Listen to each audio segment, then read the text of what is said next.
Okay, मुझे एक book भी दे दे, वेटिंग फॉर गॉड।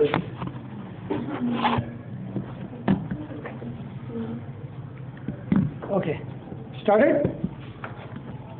ओके, बिस्मिल्लाहिर्रहमानिर्रहीम। Today we are again going to discuss a drama by Samuel Beckett, and that is Waiting for Godot। Dramatist की जो डेस्ट होगी है 20th सेंचुरी का ड्रामा टेस्ट है। I will not tell you about this dramatist, सिर्फ इतना बताऊंगा जब ये बात करता था तो दो उंगलियां जोड़कर बात करता था, हाथ के दरमियान में खला होता था, सिगरेट भी पीता है खान।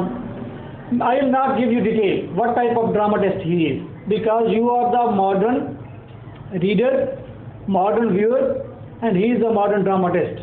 तो मॉडर्न व्यूअर और रीडर जो है उनको ड्रामा टेस्ट के बारे में बताना नहीं चाहिए, बल्कि उन्हें ड्रामे के ऊपर कंसंट्रेट करके उसे समझना चाहिए या उसको एंजॉय करना चाहिए। आई विल से एंजॉय करना चाहिए।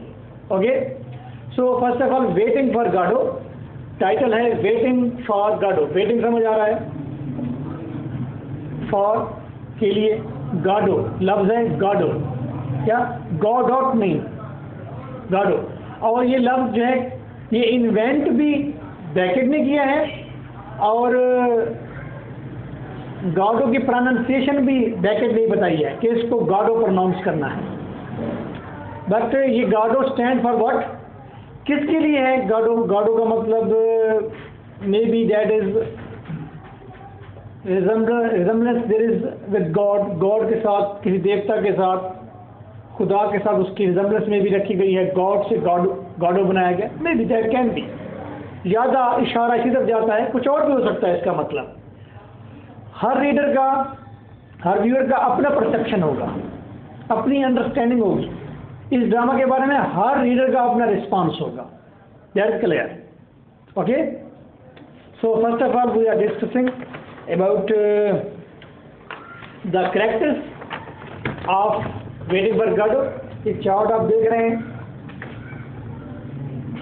इस चार्ट में आपको ऊपर वेटिंग फॉर गॉडो लिखा हुआ है और 4 नंबर लिखे हुए हैं, लिखे हुए हैं ना, 4, ये 6 कैरेक्टर लिखे हुए हैं, 6 कैरेक्टर नजर आ रहे हैं। पहला कैरेक्टर क्या लिखा हुआ है? लिखा हुआ है लेडमीर। क्या? वी को साइलेंट कर देना है, लेडमीर।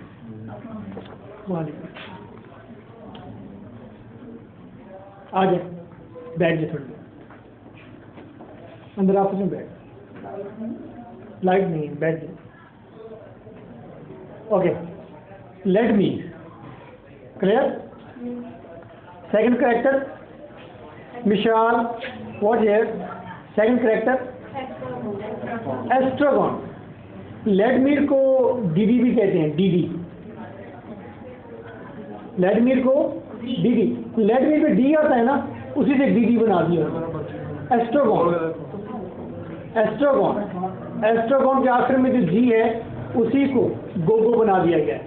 तो ये कैरेक्टर एक दूसरे को पुकारते हैं, जैसे कि लेडमीर को अगर एस्ट्रोगॉन ने पुकारना है तो वो कह देता है डीडी, और इस तरह लेडमीर ने अगर एस्ट्रोगॉन को पुकारना है तो कह देगा गोगो। आप कैरेक्टर समझ रहे हैं ना?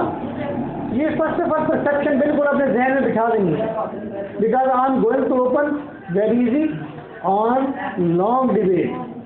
तो कैरेक्टर फर्स्ट ऑफ ऑल जहन में होने चाहिए। सेकंड कैरेक्टर देखें, थर्ड कैरेक्टर पोजो, क्या है? पोजो। और फोर्थ वन लकी, ठीक है ना, लकी। तो पहला कैरेक्टर है एस्ट्रोगॉन, सॉरी लेडमीर, सेकंड वन है एस्ट्रोगॉन। ये दोनों ट्रैप हैं आवारा गर्द किस्म के। इन्होंने हैट सर पर पहना हुआ है, बूट पहने हुए हैं, बड़ी बोरियत की हालत में हैं ये लोग, और किसी उजाड़ में ठहरे हुए हैं। इनके साथ एक दरख्त भी है, तकरीबन वो बा है, नंगा है, उसके ऊपर पत्ते वगैरह नहीं। ये किसी उजाड़ में जहाँ पर छोटे छोटे पत्थरों के टीले हैं और साथ एक रोड भी है, उस रोड के साथ एक दरख्त है और दरख्त के साथ ये दोनों ठहरे हुए हैं। उसके बाद दो और करैक्टर हैं, ये करैक्टर थर्ड करैक्टर जो कि आपको नजर आ रहा है सामने चार्ट पर, इसका नाम है पोजो। ये एरिस्टोक्रेट बेरिंग है। एरिस्टोक्रेट सर पर है, उसने कोट पहना हुआ है और उसकी शक्ल से और उसके ठहरने से और उसके अंदाज गुफ्तगू से अंदाज़ा होता है कि आला दर्जे का कोई शख्स है। और उसके साथ फोर्थ करैक्टर जो है वो है लकी। लकी ने सर पर कुछ पहन रखा है कैप, लेकिन उसके सफ़ेद बाल हैं, सफ़ेद उसकी दाढ़ी है और वो जंजीर से बंधा हुआ है और जंजीर का एक सिरा पोजो के हाथ में है। लकी जो है कॉमन मैन को शायद रिप्रेजेंट करता है, स्लेव को शायद रिप्रेजेंट करता है। तो आपने फोर करैक्टर को एनालाइज किया। फर्स्ट करैक्टर है व्लादिमीर डिडी और दूसरा करैक्टर है एस्ट्रागॉन गुगो। ये दोनों ट्रैम्प हैं। ट्रैम्प किसे कहते हैं? आवारागर्द को, बेमकसद फिरने वालों को। उसके बाद दो करैक्टर हैं, एक एरिस्टोक्रेट बेरिंग है और दूसरा स्लेव बेरिंग है, लकी जिसका नाम। और फिफ्थ एक करैक्टर है जो कि एक बॉय है, बस आता है एक छोटी सी पैगाम लाता है, बॉय। और सिक्स्थ करैक्टर इसके अंदर गाडो है जो कि ड्रामा में आता नहीं है। क्लियर? अच्छा, अगर मैं इस तस्वीर को, इस चार्ट को इस अंदाज से दिखाऊं तो आपको देखिए कहीं पर ट्री नजर आ रहा है। ट्री के साथ एक करैक्टर ठहरा हुआ है, सामने फेस है जिसका, उसको मैंने व्लादिमीर का नाम दिया है। उसके साथ दूसरा करैक्टर ठहरा हुआ है एस्ट्रागॉन। ठीक, एस्ट्रागॉन के ऊपरी तरफ देखिए छोटा सा बच्चा नजर आता है, ये बॉय है। अच्छा, फिर देखें, बताएं कि नीचे वाली तस्वीर के अंदर लकी कौन सा है?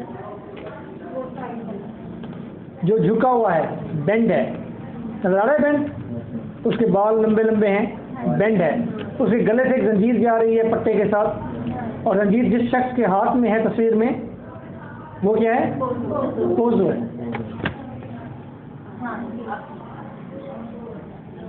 क्लियर? ये मैप आपके जहन में आया? ये कहाँ ठहरे हुए हैं? वीराने में ठहरे हुए हैं।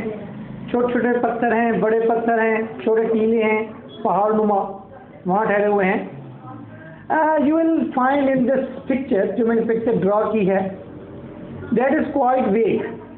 तस्वीरें हैं, मुकम्मल नहीं है, टूटी फूटी हैं।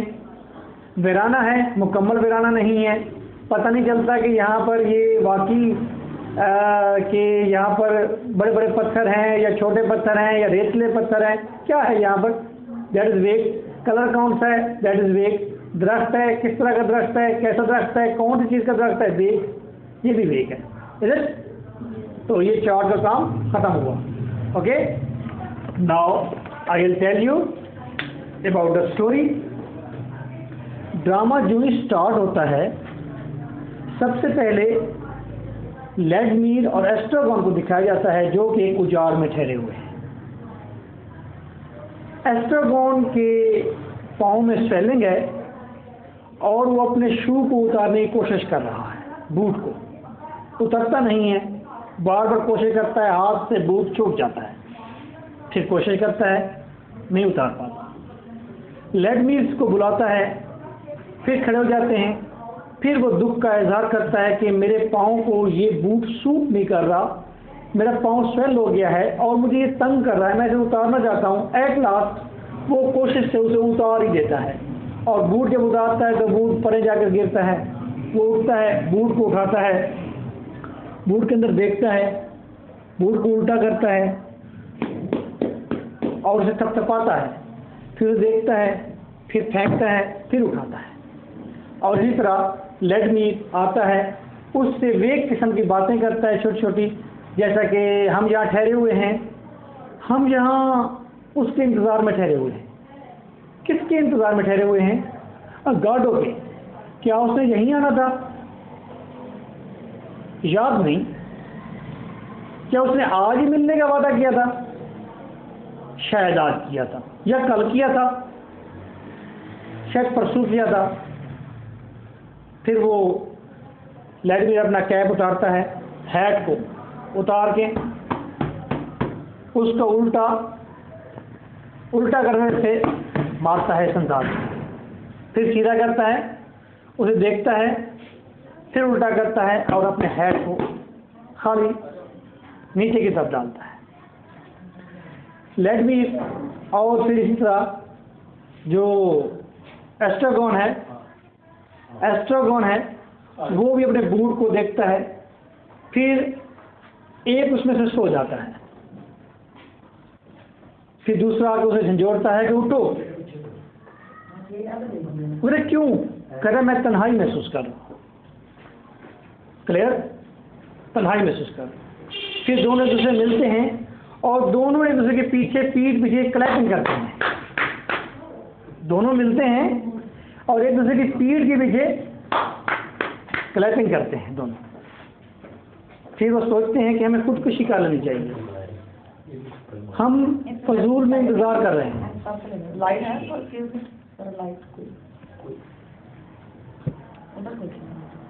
तो वो दोबारा इंतजार की कैफियत में आ जाते हैं। तो वो इंतजार पर बहस करते हैं कि हम क्यों इंतजार कर रहे हैं, ये सारा इंतजार फजूल है, फ्यूटाइल है, ये सारी बातें वो करते हैं। बहरहाल उनकी बातों से अंदाज़ा होता है they are waiting for somebody, और उसका नाम गाडो है। और फिर एक लड़का आता है और लड़का अगर कहता है कि गाडो ने आज नहीं आना, गाडो कल आएगा। तो पूछते हैं क्या तुम गाडो के पास काम करते हो, क्या तुम उसके सर्वेंट हो, इस तरह की कोई बात करते हैं। खैर लड़का वापस चल जाता है वो वेग से जवाब देकर। वो दोनों फिर उजाड़ में ठहरे रहते हैं और ये ख्वाहिश करते हैं कि हम खुदकुशी कर लें इस वेट में। गाडो ने आना है कि नहीं आना, उसने यहीं पर आना था कि नहीं आना था, वो इस तरह की बातें करते रहते हैं। आफ्टर दिस, इसके बाद अगला दिन आता है तो लक्की और पोजो दाखिल होते हैं। लक्की ने गले में जंजीर डाली हुई है और जिसकी जंजीर का दूसरा सिरा पोजो के पास है, और वहाँ पर आते हैं, स्टूल रखते हैं और वो दोनों हैरान होते हैं और सोचते हैं कि मे बी दैट इज गाडो। कौन? वो जो पोजो है एरिस्टोक्रेट मूड का, दैट इज गाडो कहते हैं। तो वो जब आते हैं वहाँ पर वो गुफ्तगू करते हैं और वो बताता है पोजो कि ही इज नॉट गाडो। वो समझते थे लक्की जो है शायद ये गाडो है। लक्की एक लंबी स्पीच करता है, बहुत ही जहानत वाली स्पीच होती है वो, ठीक है। वो स्पीच करता है, सफ़ेद बाल उसकी ओर होते हैं और बड़े इमोशनल होकर करता है, सारे सुनते हैं। फिर वो गोश्त खाते हैं, लक्की हड्डी खाता है। उसके बाद वहाँ से वो फिर रवाना हो जाते हैं। वो उसके गले में जंजीर को पकड़ता है, घोड़े को जिस तरह से आगे दौड़ाते हैं ऐसे दौड़ाता है, और लक्की ने उसका स्टूल और सामान पकड़ा हुआ है। फिर वेट करते हैं, खुदकुशी का ख्याल आता है, गाडो का ख्याल आता है, होपफुल रहते हैं, मौजूद रहते हैं, उस जगह से जाते नहीं हैं और कहते रहते हैं कि चलो हमें यहाँ से चले जाना चाहिए। अगला दिन होता है, फिर लगता है कि एक लंबा शायद कोई खला गया है या एक ही दिन गुजरा है, पता नहीं। वो एक दिन गुजरा है, वो एक लम्हा गुजरा है, वो एक रात गुजरी है, या वो सदियाँ बीत गई हैं। फिर दोबारा पोजो और लक्की दाखिल होते हैं। लक्की वॉज ब्लाइंड? नो। लक्की को क्या हुआ था?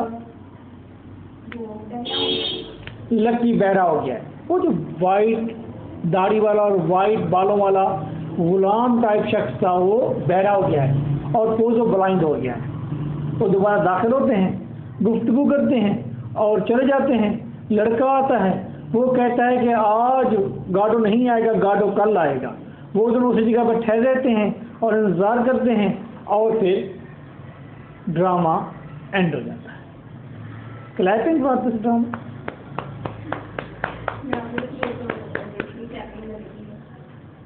तो ड्रामा किस किस को इंस्पायर करता है? इंस्पायर किस किस को किया क्या करें? कोई इंस्पायरिंग नहीं है।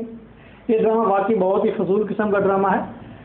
मतलब राइटर ने ऐसे ही बैठ के लिख दिया इसको, तो कोर्स में शामिल कर दिया गया। इसमें ऐसी कोई चीज़ नहीं है अहम ऐसी कोई अहम चीज़ नहीं है। तो मुझे याद है कि मैंने अपने एक दोस्त को ये ड्रामा सुनाया था, he was quite sensitive about literature, और जब मैंने यही स्पीच जो मैंने आपको सुनाई है, यही जब मैंने उसको ड्रामा एक्सप्लेन किया तो वो कहने लगा मुझे, कहते यार मेरे जिस्म के सारे बाल खड़े हो गए हैं और यार मुझे अजीब सी कैफियत होगी है मेरी, ये आपने क्या सुना दिया है मुझे। ठीक है, लेट्स सी, हो सकता है इस ड्रामे में कुछ ना हो, और बाकी कुछ नहीं है, ऐसा कुछ भी नहीं है इसमें। आइए ड्रामे को पढ़ते हैं, रीड करते हैं। इसी ड्रामे को हमने रीड करना है और उसका जस्ट एक क्वेश्चन है, बता दूंगा, वो आपने दे देना। आइए बुक खोलिए।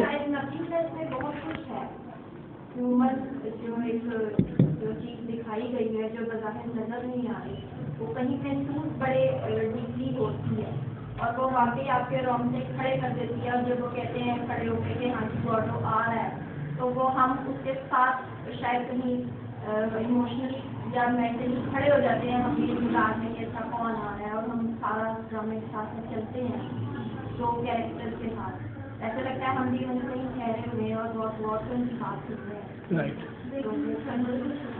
मीन की एक आजा कहना चाहती है कि something there is nothingness, nothingness है, कुछ भी नहीं है, ये पता नहीं क्या हम किसका इंतजार कर रहे हैं किसका नहीं, और लेकिन हम वक्त ज़ाया कर रहे हैं अपना, एमलेस है। राइट, एमलेस है दूसरी, लेकिन कुछ है जो पढ़ने वाले को फील होता है। ऐसा नहीं कह सकते बिल्कुल वेग है, कोई काम नहीं है उसका या बिल्कुल किस्म का है कुछ। वैसे मैंने किसी को वेटिंग की ट्रबल को शो करता है, तीसरा पॉइंट आ गया सामने, वेरी गुड। वैसे मैं एक इस वक्त पहले लेक्चर डिलीवर कर चुका हूँ, वो जो ये लेक्चर सेकंड लेक्चर सुन रहे हैं उनको चाहिए कि वो पहला लेक्चर ज़रूर सुने कि उस लेक्चर में मैंने क्या कहा है। ठीक है, अब पहले मेरा वो व्यूज़ थे, अब मेरे व्यूज़ चेंज हो गए हैं। मुझे तो इस ड्रामा में कोई ख़ास चीज़ नहीं लगी। आइए देखते हैं इसके अंदर कोई वो फील होता है ना, मतलब ह्यूमन जो एक इंसान का जो हमारे कैरेक्टर, जैसे मैंने ड्रामा पढ़ा तो आई फील माई सेल्फ, मुझे ऐसा लग रहा है कि मैं लकी हूँ, मुझे दिन से ये चीज़ फील हो रही है कि मैं लकी हूँ किसी के लिए। यानी कि आप कहते थे आप खुशकिस्मत हैं? नहीं बुलाता है और वो उसके साथ जो, अरे बाबा क्यों इतनी टेंशन लेते हो? नहीं, वो एक फीलिंग आती है अगर आप उसको डीपली पढ़ते हैं। नहीं भाई, डीपली ना पढ़ें, इसको नॉर्मल पढ़ें, इजी होके पढ़ें, लिटरेचर में इतना जाने के लिए।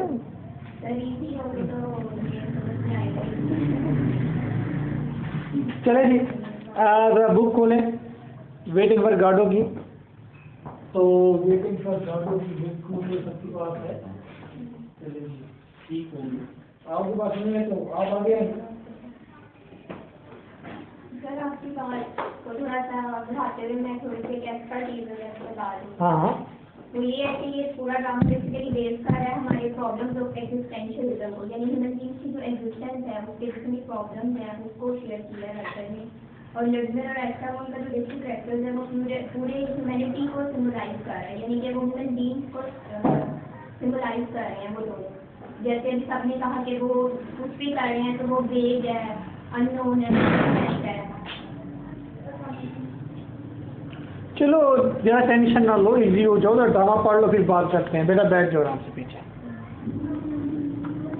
Okay, are you ready for text?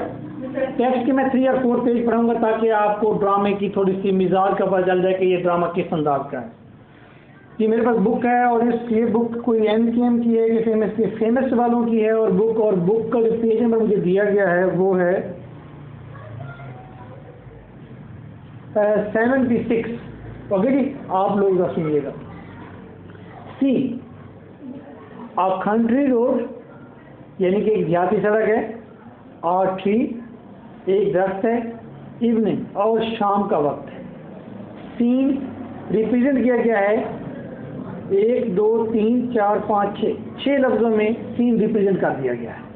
After this, Estragon sitting on a low mount. Estragon, Gogo, एक छोटे से टीले पर बैठा हुआ है। Is trying to take off his boot, वो अपने बूट को उतारने की कोशिश कर रहा है। ही pools at it with both hands, दोनों हाथों से वो जोर लगाकर इस अंदाज में दोनों हाथों से उसे निकालने की कोशिश कर रहा है उसे कि किस तरह निकल आएगा। He pulls at it with both hands, panting, और बड़े बड़े सांस भरता है। He gives up, तर्क कर देता है। Exhausted, rest, tries again as before।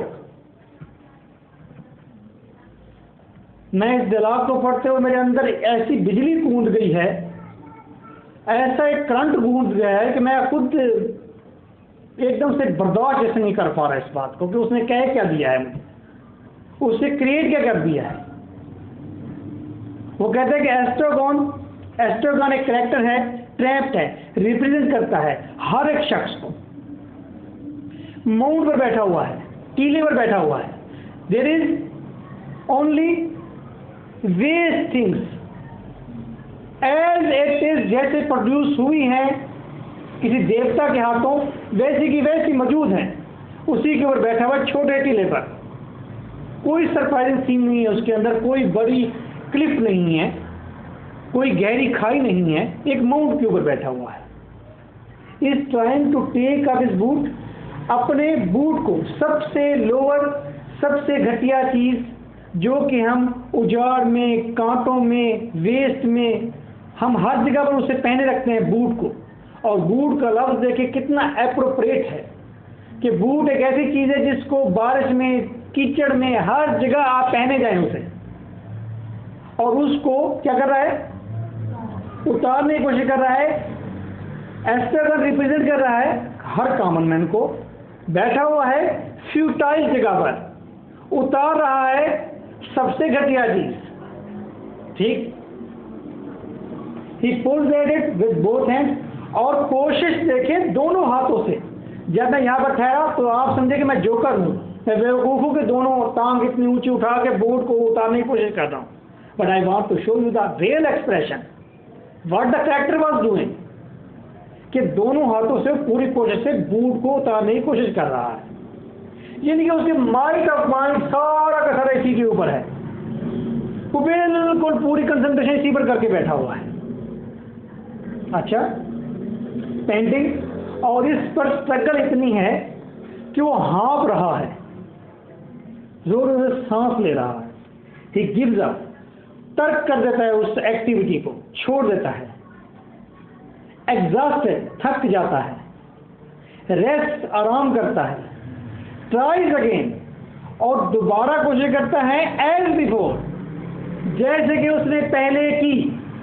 All human beings are doing nothing. They are sitting on a waste. They have the futile, बकवास किस्म की एक्टिविटी है उनके पास।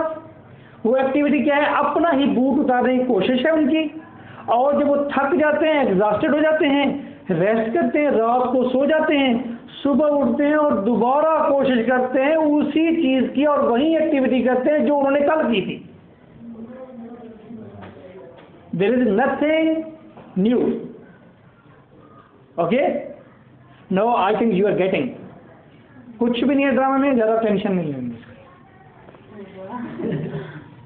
तो ये तो जस्ट अभी तो डायलॉग नहीं है। गिविंग अप अगेन, एस्ट्रोगॉन, दोबारा तर्क करते हुए, नथिंग टू बी डन, कुछ भी नहीं होना। नथिंग टू बी डन हम उस वक्त एक्सप्रेशन देते हैं व्हेन वी आर बोर्ड, जब हम थक जाते हैं किसी एक्टिविटी से। नथिंग टू बी डन, कुछ भी नहीं होना। प्रेडिक्शन इसके अंदर है कि ह्यूमन बीइंग ने कुछ नहीं करना। फिर कर क्या रहे हैं, सुबह उठता है एक शख्स, तैयारी करता है, ऑफिस पहुंच जाता है, वहां पर फाइलिंग इधर की उधर करके वापस आ जाता है। दूसरे उठता है, बाहर जाता है, वो एक बिल्डिंग का नक्शा तैयार करे, वो तो बिल्डिंग पहले नहीं बनी। You are doing the same thing, दोबारा वही कर रहे हो, नहीं काम क्या किया है। तो we all are doing nothing. Let me. Advancing with short, still strides, jogs wide apart. अब लेट मी जा रहा है आगे बढ़ता है, शॉर्ट छोटे छोटे स्टिफ स्ट्राइड्स, और वो सख्त किस्म के कदम लेता है, जोग्स वाइड, और अपनी टांगों को खोल लेता है। ये उसके चलने का अंदाज। I am beginning to come round to that opinion. मैं इस राय पर पहुंचा हूँ। जी बेटा,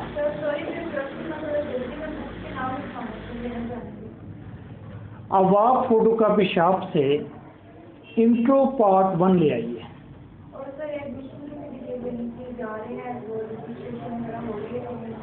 अभी नहीं, अभी जाने हैं। आप इंट्रो पार्ट 1 पहले लेकर आएंगे। हाँ, बाकी मैं आपको फोन पर बता देता हूँ। Okay nice. I am beginning to come round to that opinion. I am beginning, मैं शुरू कर रहा हूँ, टू कम, मैं इस ख्याल, इस राय के पास पहुँचना शुरू कर रहा हूँ। All my life I have tried to put it from me. मैंने सारी जिंदगी to put it from me, इसको दूर रखना। सेइंग लेट मी, ये कहता है बी रीजनेबल, भाई रीजनेबल हो जाइए, माकूल हो जाइए। You haven't yet tried everything, तुमने अभी तक किसी की कोशिश नहीं की। And I resume the struggle, और मेरे अंदर दोबारा कोशिश आ रही है। ही ब्रूड्स, वो अजीब हरकत करता है।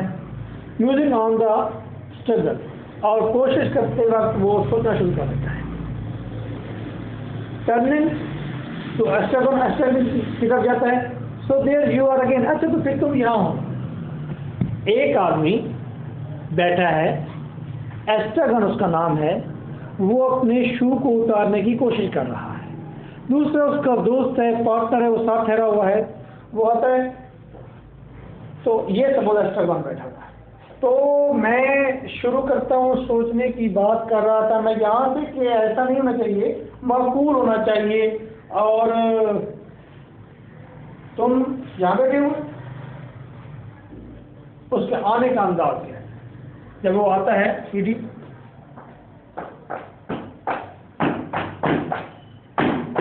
तरह चलता हुआ आता है, टांगे खोली हुई हैं, ठीक है, स्टिफ कदम ले रहा है।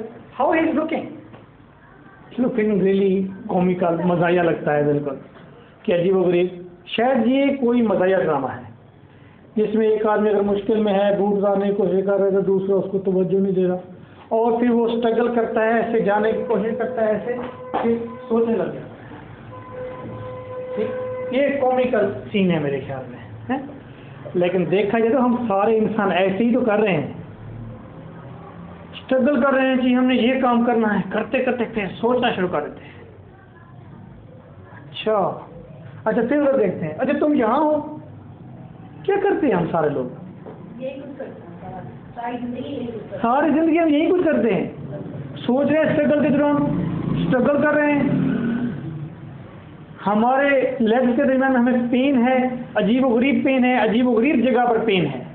हम कदम कैसे भरते हैं, इतराते कैसे हैं, चलते कैसे हैं, हमारे मूड किस तरह के, ये सारी चीज़ें इसी एक डायलॉग के अंदर रिप्रेजेंट हो रही है।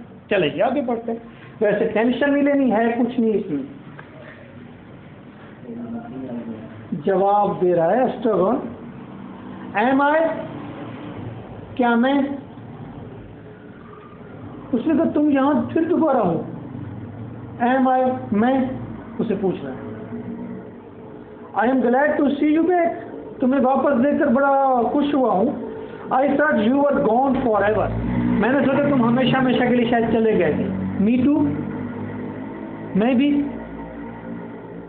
आप डायलॉग 1 का देखें, आंसर देखें। We are doing the same thing. हम जिस चीज़ का हमसे पूछा जाता है हम उस चीज़ का जवाब नहीं दे रहे, हम बड़े वेग आंसर देते हैं, हम अजीब हैं, हम अजीब गुफ्तगू करते हैं, हमारी गुफ्तगू सारी की सारी फ्यूटाइल है, फजूल है। क्या करते हैं हम? क्या किया आपने प्रोग्रेस? आपके पेरेंट्स ने क्या प्रोग्रेस की है? बेंच बना दिया है, टीवी बना दिया है, that is not a progress.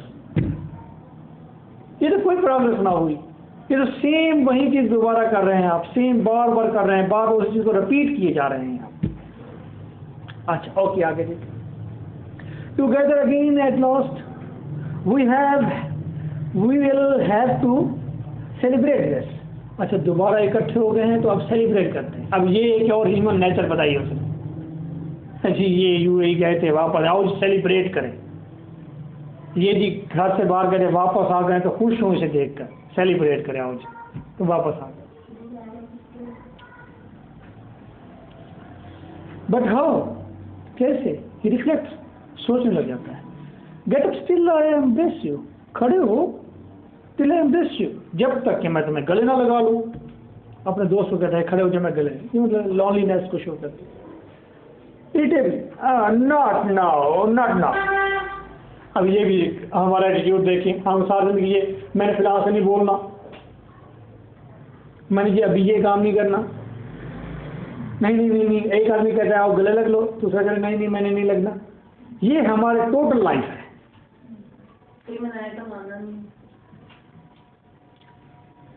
Hurt, cold, और यानी कि हार्ट हो जाता है, दुखी हो जाता है, कोल्ड कहता है।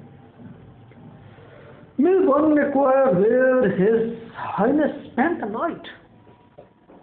शायद किसी को पता चल जाए, हिज एच बड़ा है, हाइनेस गॉडो के लिए है। अब हमें हिज हाइनेस का पहला डायलॉग, हिज हाइनेस जो कि नुमाइंदगी कर रहा है गॉडो की, तो गॉडो के लिए एच बड़ा और हाइनेस का एच बड़ा, ये दोनों चीज़ें ये शो करते हैं he is the most dominant personality. ये maybe he is God, ये गॉड है। अच्छा, पता नहीं ये उसने रात कहाँ गुजारी होगी, इन अ डिच, हाँ किसी गड्ढे में गुजारी होगी। एडमायरिंगली, आ डिच, वाह वाह वाह, क्या बात है, हैं? अच्छा, एक सोच रहा है उसने रात कहाँ गुजारी होगी, तो कहता है गड्ढे में। वेरी गुड, गड्ढे में गुजारी होगी, कहाँ? ये हमारा एटीट्यूड है, ये हम सारी दुनिया के लोग हम यही कर रहे हैं यार। ये जो नेट है ये कैसे काम कर, हाँ ये गड्ढे में काम करता होगा, ये हवा में काम करता होगा, कहाँ पर? मतलब he want to show this thing कि हमारी तमाम तरह एक्टिविटीज जीरो हैं, वो नथिंगनेस है, कुछ भी नहीं करते हैं, बस एक दूसरे की बातों को सरप्राइज होते रहते हैं, ऐसे ही खाम कर दूसरे को क्रिटिसाइज नहीं करते। यहाँ उसे कहा खाम कर दूसरे को अप्रिशिएट करते हैं। एक ने किसी के साथ कॉपरेट कर दिया, यार वो बंदा बहुत, क्या बात है यार इसने कॉपरेट कर दिया, क्या बात। वो भाई जिंदगी में दुनिया में पास्ट में कभी किसी ने किसी के साथ कॉपरेट नहीं किया, ये कौन सा कमाल कर दिया उसने? करना है तो कुछ समथिंग न्यू करो ना, क्रिएटिव बने। इसका आंसर तो एक लफ्ज में है, लेकिन वो लफ्ज मैं नहीं दूंगा आपको, वो तो आप सोचें कि फिर करना क्या है, क्योंकि हर शख्स ने खुद सोचना है मैंने करना क्या है, कुछ भी नहीं है तो वो भी ऑप्शन है। सर हर इंसान की जिंदगी के लिए यह ही होता है, मतलब प्रॉब्लम को न्यू करता है और अपने लिहाज से हर चीज तो गलत कर रहा है, भूल रहा है, झूठ कर रहा है, फजूल कर रहा है, हर शख्स हर मर्तबा रिपीट कर रहा है उस चीज़ को। उसके लिए तो न्यू है ना, वो अगर न्यूज़ समझ रहा है उसे तो गलत कर रहा है, तो राइटर बता रहा है आपको। इन्वेंशन कैसे हुई तो दुनिया के अंदर, ये जो इन्वेंशन है ये रेपुटेशन है, और these are not the inventions. ये ऐसे बूट को उतार लेना, नया बूट बना लेना, फिर बूट पहन लेना, ये वही चीज़ है। किया क्या है आपने ह्यूमन बीइंग के लिए? इस प्ले में अगर पूछूंगा आपसे कि किया क्या ह्यूमन बीइंग के लिए, वो कहता है कि वो उसके अंदर, मैं समझता हूँ आपके जज्बात, आपके में बहुत कुछ है, लेकिन मैं तो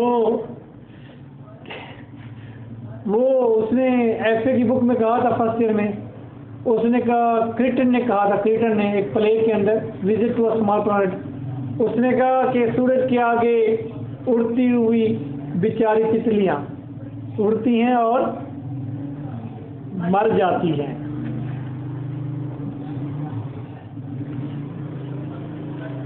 विदाउट ए जेस्चर। अच्छा, उसने कहा कि उसने रात कहाँ गुजारी होगी? उसने कहा गड्ढे में। गड़े में कहाँ यही कहीं? ये मेरा ख्याल है वो उससे पूछ रहा है, से पूछ रहा है कि तुमने रात कहाँ गुजारी। अच्छा ठीक है, उसने हाई रेस्ट का कहा है कि हाई रेस्ट। उनका एक वैसे भी हम किसी को इज्जत से कह देते हैं ना कि जनाब कहाँ थे आप, इस तरह वाली टाइप का है। इसमें में बेसिकली उसने कहा है कि जैसा हम कहते हैं कि मैंने तुम्हें तो सीख दी है कि ऐसा काम करने की, वो ये पूछ रहा है कि मतलब कि खुदा ने तुम्हें क्या तकलीफ दी थी, तुमने कहाँ वक्त गुजारा था रात, इस सेंस में। आई थिंक खुदा का जिक्र कहीं भी नहीं नहीं, है। ये माइनस तो बेसिकली गॉड से रिप्रेजेंट आ रहा है, लेकिन उसने पूछा है इसका कौन सा है। तो हम किसी को कहें और जी इज्जत माँ आप एक हफ्ते से कहाँ थे आप, मिले कि नहीं, तो वो उस टाइप की शायद आई है। डेफिनेटली, और बिल्कुल ठीक कहा। तो वो कहता है कि गड़े उसे पूछा इज्जत माप, उसको इज्जत माप जब कहा है तो इंतहाई हाई कर दिया है, उसका एच भी बड़ा है, हाँ उसको कुछ कहा हाईनेस मतलब है हिज हाईनेस, उसने ऐसे कर दिया जैसे मतलब है यूनिक तरीन और सबसे बड़ा दुनिया का करेक्टर ऐसे हो। तो ये हमारा एक एटीट्यूड है, हम किसी को बहुत ज़्यादा रिस्पेक्ट देकर फिर पूछते हैं और आम सी बात पूछते हैं कि तुमने दिन रात कहाँ गुजारा। अच्छा इसको अच्छा ये हो गया। इसके जब मैंने इसको पढ़ा मुझे लगा कि हिज हाईनेस का जब जिक्र किया तो उसने उसके बारे में पूछा कि उसने रात कहाँ गुजारी होगी। I have authority, I am reader, मुझे अपने परसेप्शन के मुताबिक पढ़ने की पूरी ज़रूरत है। ठीक है, जिस तरह के सादिया को पूरी ज़रूरत है कि वो अपने तरीके से उस चीज़ को ले, उसको लगा कि नहीं ये उसके बारे में, और आमद मुझे लगा नहीं ये शायद गॉडों के बारे में पूछा है, और हिज हाईनेस का जो जिक्र किया है उसने उसके बारे में किया और इससे इंक्वायर कर रहा है। लेकिन ये दो बातें, दो एंगल हो गए, दो परसेप्शन हो गए। ठीक है, और यही मॉडर्न लिटरेचर की खूबसूरती है, मैं इस बात को यूँ कवर कर गया हूँ। अच्छा अगली बात मैं यूँ कहता हूँ, आप जेस्चर देखें कि उसने तुमने रात कहाँ गुजारी होगी, गड़े में। ओह गड़े में कहाँ, कहीं कहीं। तो ये आपने देखा किस तरह से रिस्पॉन्स हैं। We all human being are given such type of responses. हम ऐसे किसी इशारा नहीं करता, स्टिप हो जाता है, यही कहीं वेरी नॉर्मल कहते हैं उसको। तो एक पेज पढ़ने के बाद मेरे ख्याल में आपको थोड़ा सा इस प्ले को पढ़ने का एटीट्यूड आ गया, तरीका आ गया कि प्ले को देखना कैसे है, पढ़ना कैसे है। क्लियर? अच्छा okay. And they didn't beat you, और उन्होंने तुम्हें मारा नहीं। किन्होंने मारा नहीं? We don't know about this. Beat me? Certainly they beat me. अच्छा पहले कहते हैं किन्होंने, फिर कहते हैं सर हाँ यकीनन उन्होंने मुझे मारा। The same lot as usual, उसी तरह जैसे पहले मारते थे। The same I don't know, हाँ वैसे मारा लेकिन मुझे पता नहीं। When I think of it all these years, but for me, where would you be? You would be nothing more than a little heap of bones at the present minute. No doubt about it. तुम हड्डियों का एक पिंजरा हो, हड्डियों का एक छोटी सी गठड़ी हो। इस लम्हे, इस वेरी मिनट, तो टाइम का कहीं ना कहीं जिक्र है इसमें, टाइम की कोई बात है। सेम का जो लफ्ज़ इस्तेमाल किया गया है वो सेम बार repetition. Time is creating maybe boredom, और time is determined by habit and memory. Underline करना है तो कर लें आप ये चीज़ें। मैंने 3 चीज़ें कही हैं इसमें। यहाँ टाइम का जिक्र है मिनट के साथ, फिर मेमोरी है, तुम्हें मारा था मुझे याद नहीं, शायद मारा था, मेमोरी है। फिर एज यूजुअल का लफ्ज़ है, वो क्या है? हैबिट है। तो यहाँ पर time is equal to memory plus habit.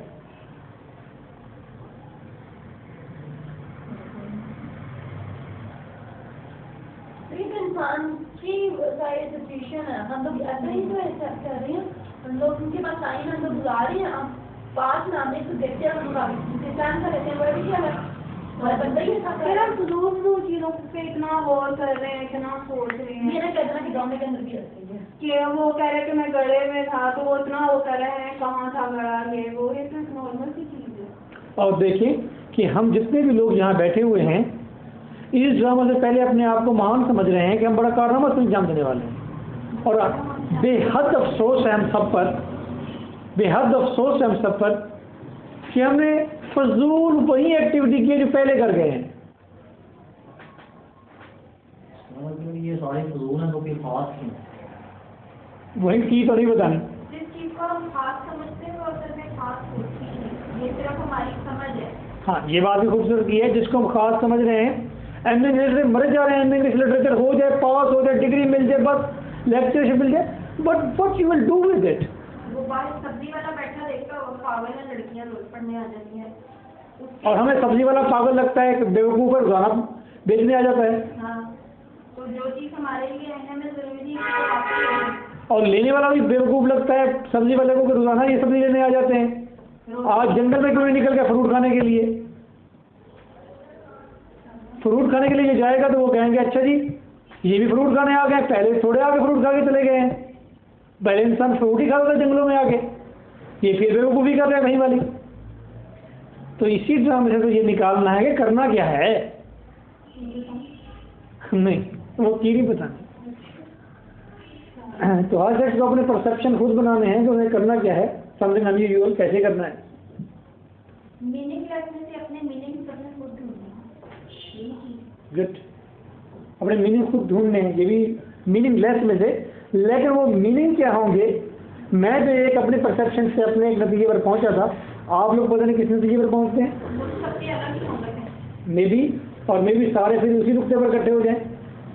तो लेकिन आप उसमें आप डिनाई भी तो करें ना, कह रहे हैं कि नथिंग जब हर बंदा बिल्कुल एक हैबिचुअल चीज कर रहा है, कोई न्यू कर ही नहीं रहा। जब न्यू नहीं कर रहा तो फिर आप एक पॉइंट पे करने कैसे हो सकते हैं?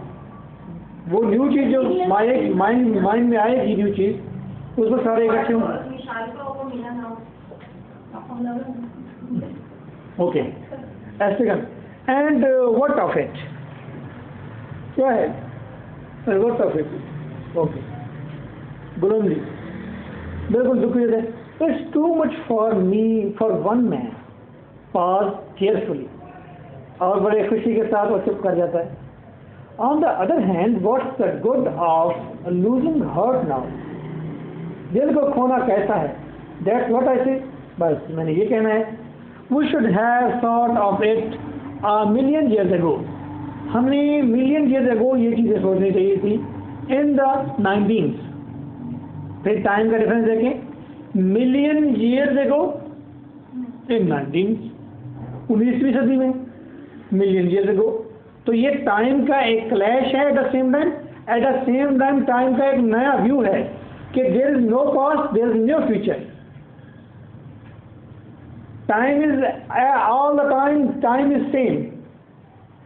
टाइम की कोई डिमेंशन नहीं है, न माजी है उसका, न मुस्तकबिल है उसका, न प्रेजेंट है उसका। हर हाल में टाइम एक ही है। ये बात आपको थोड़ी सी देर में, थोड़ी सी इसके ऊपर आप डिटरमाइंड होंगे थोड़ी देर के बाद, यानी कुछ दिनों के बाद डिटरमाइंड होंगे। ये भी एक डिमेंशन है, ये भी एक सोचने का एक पॉइंट है।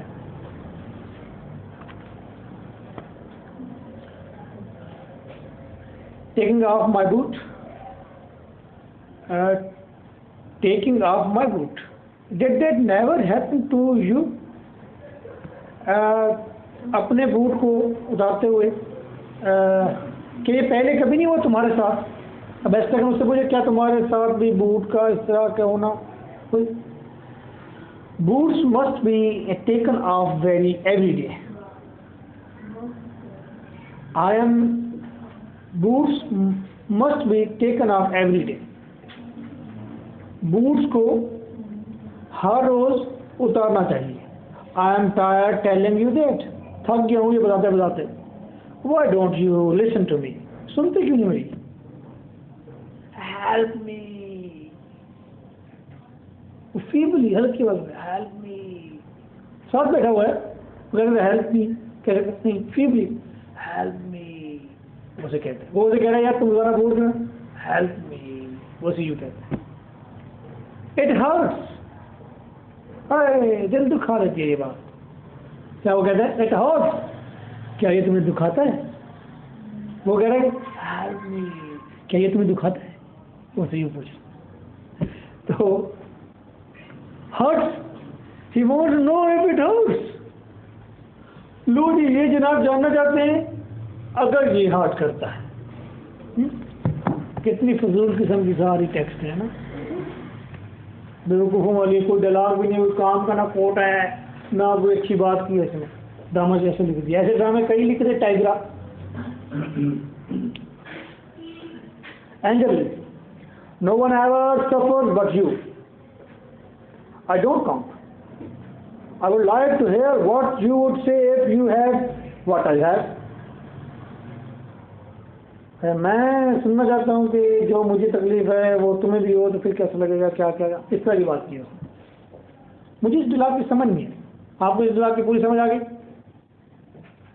लेकिन इंसान जो है वो जैनली एक ही चीज को जब करता चला जा रहा है। झूठ मत बोलो जी, इस डिलाग की समझ आई?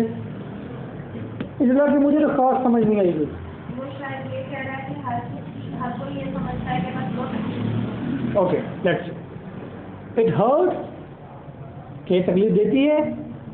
Hertz, he wants to know if it hurts. Repetition देखिए दोबारा, वही डिलाग दोबारा कर दिया उन्होंने। हाँ एक्सप्लेन करें जी। पहले तो स्नेक ऊपर कायना hurts, he wants to know if it hurts. Situation में दिखाया गया कि हम nobody understand each other suffering, और एक दूसरे को उसकी सफरिंग को जो है अंडरस्टैंड नहीं कर सकते, इसलिए वो एक दूसरे से ट्रांसलेशन लिखते हैं। तो जब हमें तकलीफ होती है हम एक दूसरे ये तो पूछते हैं, लेकिन हम एक दूसरे की इनर सफरिंग को नहीं अंडरस्टैंड कर पाते। अच्छा देखिए जी, इन्होंने एक मीनिंग निकाला ना, ठीक है, मीनिंग निकाला। इन्होंने कहा कि कोई भी शख्स we have to suffer alone in this world, nobody can feel our losses as deep as we ourselves, हैं? जिसमें हम अपने दुख को फील कर सकते हैं कोई और नहीं कर सकता। क्लियर? अच्छा चलो मैं इस डिलाग को दोबारा पढ़ता हूँ, ये मेरी देखिए, मेरी इंटरप्रिटेशन देखिए, गौर से देखना आपने। नो वन एवर, कोई भी नहीं हमेशा से सफ़र तकलीफ में, बट यू, तुम, हालांकि अगर तुम कोई भी इतनी तकलीफ में नहीं है जैसे कि तुम। आई डोंट काउंट, मैं इस चीज़ को काउंट नहीं करता, फील नहीं करता। I would like to hear, मैं ये सुनना चाहूँगा, व्हाट यू वुड से, तुम क्या कहोगे, if you had what I have, अगर तुम्हारे पास वो हो जो मेरे पास है। ठीक है, यानी कि जो तकलीफ मुझे है तुम्हें भी होगी और तुम उस पर क्या कहोगे। वो ये सुन कह रहा है हमें कि एस्ट्रागोन जो है ना वो एक ऐसा फैक्टर है जो सिर्फ और सिर्फ अपनी ही सफरिंग के ऊपर फोकस करता है।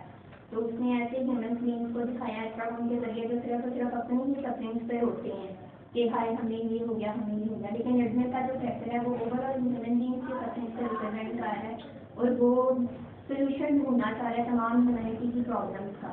तो इसमें उसने कहा एडमिट ने कि कोई भी सफरिंग्स नहीं होता, लेकिन तुम हमेशा ही सफरिंग में रहते हो, क्योंकि एस्ट्रागोन डिपेंड करता है लिडनेस के ऊपर। तो लिडनेस फिर आगे तो उसको कहता है कि छोड़ो ये बात, तुम अगर तुम वो बात करोगे जो मैं करना चाहता हूँ तो फिर तुम मुझसे डिस्कशन करोगे। अच्छा, अब इन्होंने इंटरप्रेट किया, मैंने इंटरप्रेट कर दिया। ठीक है, मुझे ट्रूली बताना है 100%, ट्रूली, झूठ नहीं बोलना, किस किस को समझ आएगी।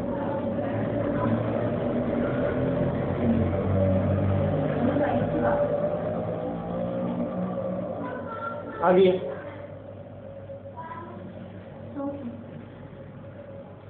आगे मैं ऐसा डायलॉग पढ़ के फर्स्ट टाइम जब पढ़ूंगा तो मुझे बिल्कुल समझ नहीं आएगा। मैं समझ, अगर इसकी डेप्थ में जाएंगे डायलॉग की तो डायलॉग आपको कुछ ना कुछ देगा।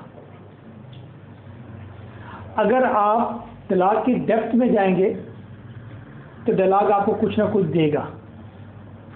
अगर इस डायलॉग की आप इंतहाई गहराई में इसको चबा कर इसको हजम करेंगे, पूरी तरह से पढ़ेंगे, तो ये डायलॉग आपको समझ नहीं आएगा। जब ये डायलॉग समझ नहीं आएगा तो आपको बावर हो जाएगा हम जो कुछ बोलते हैं वो सारा सारा इतना फजूल बोलते हैं कि वो समझ से बालातर है। हम जिस तरह के एक्सप्रेशन बनाते हैं, हम जिस तरह की बातें करते हैं, ये बिल्कुल नामाकूल किस्म की और अनइवन बातें हैं। ये पेरेंट्स बातें हैं ही नहीं, ये बात करने का तरीका ही नहीं है हमारा। तो ये डायलॉग की, ये पूरे प्ले की यही ब्यूटी है। आप डेप्थ में जाएंगे, बहुत सारी चीज़ें खुलेंगी। आप इंतहाई डेप्थ में जाएंगे, चीज़ें बिल्कुल समझ नहीं आएंगी, और समझ ना आए तो वहाँ पर समझ लीजिएगा कि आप इंतहाई गहराई पे पहुँच गए हैं। तो ये वो ड्रामा है जिसकी गहराई में जाएंगे तो दुनिया खुल जाएगी, और अगर बहुत गहराई में जाएंगे तो आप अपने आप को फजूल कर बैठेंगे। अम्मी, अब्बू, आप सारे फजूल हो जाएंगे। ओके, लेट्स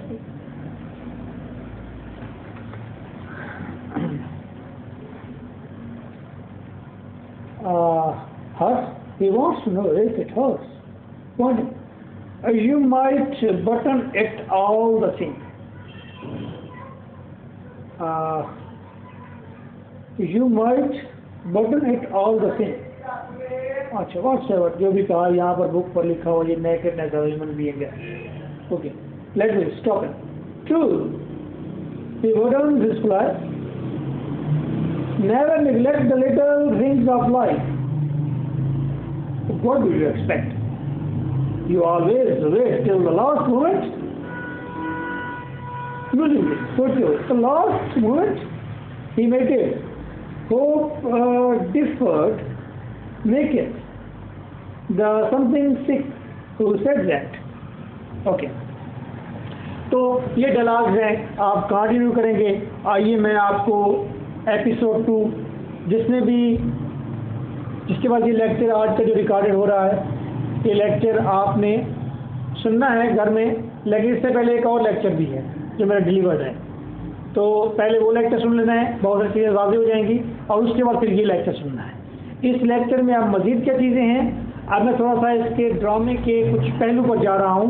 टेक्स्ट पढ़ाने का मकसद ये नहीं था कि आपको नामाकूलों की तरह मैं पूरी टेक्स्ट लाइन बाय लाइन पढ़ाता जाऊँ।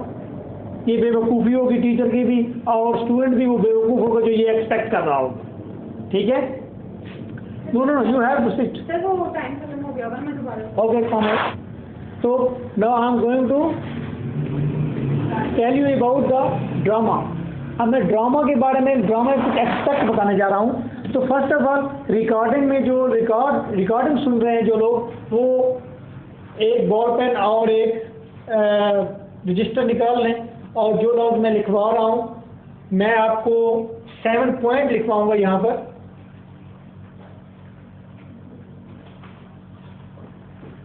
सेवन पॉइंट्स, इस ड्रामा के 7 पॉइंट्स बताऊंगा, और आपने वो 7 पॉइंट्स पहले आपने नोट कर लें रजिस्टर पर। फिर उसके बाद डिबेट शुरू करूंगा और लेक्चर वाइंड अप कर दूंगा। क्लियर? आपको समरी मिल गई वेटिंग फॉर गार्डो की, आपको वेटिंग फॉर गार्डो के कैरेक्टर भी क्लियर हो गए, वेटिंग फॉर गार्डो की आपने टेक्स्ट को भी थोड़ा सा एनालाइज कर लिया, वेटिंग फॉर गार्डो के कैरेक्टर्स के एक्सप्रेशन और उनके डायलॉग की डेप्थ को भी आपने एनालाइज किया, इवन के कैरेक्टर्स के चलने के अंदाज देखे, और एक्स्ट्रा उनका बूट करने का अंदाज भी देख लिया आपने स्टेज पर। इसके पैसे अलग लूंगा, ठीक है? जिस तरह के मैंने एक्सप्रेशन बनाए हैं, इंतहाई नामाकूल लग रहा था, तमाम इंसानों की तरह। आइए जरा रजिस्टर पर लिखिए, मैं जो लिखवा रहा हूं आपको। Point number 1, His Highness। Point number 1, human determination in face of dismay, boredom and uncertain hope। पहला पॉइंट दोबारा सुने। Human determination in face of डिसमे, मायूसी को कहते हैं डिसमे, boredom and uncertain hope. First point clear है, सबने लिख लिया? ओके, डिटर्मिनेशन के स्पेलिंग लिख लें, DETERMINATION, determination. Point number 2, God, GOD God, and grace, GRAC grace. Bracket में इसी के आगे लिखेंगे थीव्स, चोर जिसे कहते हैं, थीव्स। दोबारा पॉइंट नंबर 2 सुने, गॉड एंड ग्रेस, ब्रैकेट में थीव्स लिखना है, thieves, bracket close. 2 point clear हो गए। थर्ड पॉइंट देखिए, two faced God, GOD God. मैंने तो भाई जी छोटा लिखा है, बाकी आपके ईमान पर डिपेंड करता है, मैं तो मुसलमान हूं। टू फेस्ड गॉड, फेस्ड चेहरे, 2 चेहरों वाला गॉड। अब इसका मतलब आप पॉजिटिव भी ले सकते हैं, नेगेटिव भी ले सकते हैं, ठीक है? पॉजिटिव सेंस में बता देता हूं, नेगेटिव सेंस में आप जाने आपका काम चले। पॉजिटिव सेंस में गॉड के 2 चेहरे हैं, वो सख्त भी है, वो नरम भी है। यानी ड्रामे में ये नहीं कहा गया, ड्रामे में ये बात नहीं कही, सिर्फ मेरा कहने का मतलब है 2 चेहरों से मुराद मुनाफिक नहीं है, 2 चेहरों से मुराद 2 डिमेंशन। मेरा कहने का सिर्फ मतलब इतना था। मैंने पॉइंट नंबर 3 लिखवाया, दोबारा बता रहा हूं, to face God, GOD God, G छोटा मेरे मुताबिक। अच्छा, उसके बाद एरो डालना है आपने। एरो डाल के आप लिखेंगे 2 चेहरे, आप दिखा रहा हूं, 2 चेहरे, 2 एंगल्स, 2 बातें क्या हैं। पहली बात यानी कि टू फेस गॉड के आगे आपने एरो डाला और पॉइंट नंबर 1 लिखा, वर्ल्ड, जिसका मतलब दुनिया होता है, world is surrounded by God. God का एक चेहरा, एक एंगल, एक डिमेंशन, एक गॉड के बारे में सोच ये है कि दुनिया सारी गॉडली है, गॉड से सराउंडेड है, गॉड का उसके ऊपर सारा मतलब है, नूर है, उसके ही मर्जी है। अच्छा, ये डायलॉग में आगे ब्रैकेट में लिख सकते हैं आप, world is surrounded by God के आगे लिख दें आप, ये डायलॉग कहा था, या ये कंसेप्ट है लेडमीर का। लेडमीर ये कंसेप्ट रखता है। अच्छा, इसी तीसरे पॉइंट का पहला जो हमने लिखा है, world is surrounded by God, Vladimir. अब इसका दूसरा पॉइंट लिखिए, दूसरा एंगल लिखिए, दूसरा फेस लिखिए, we have some rights on us still,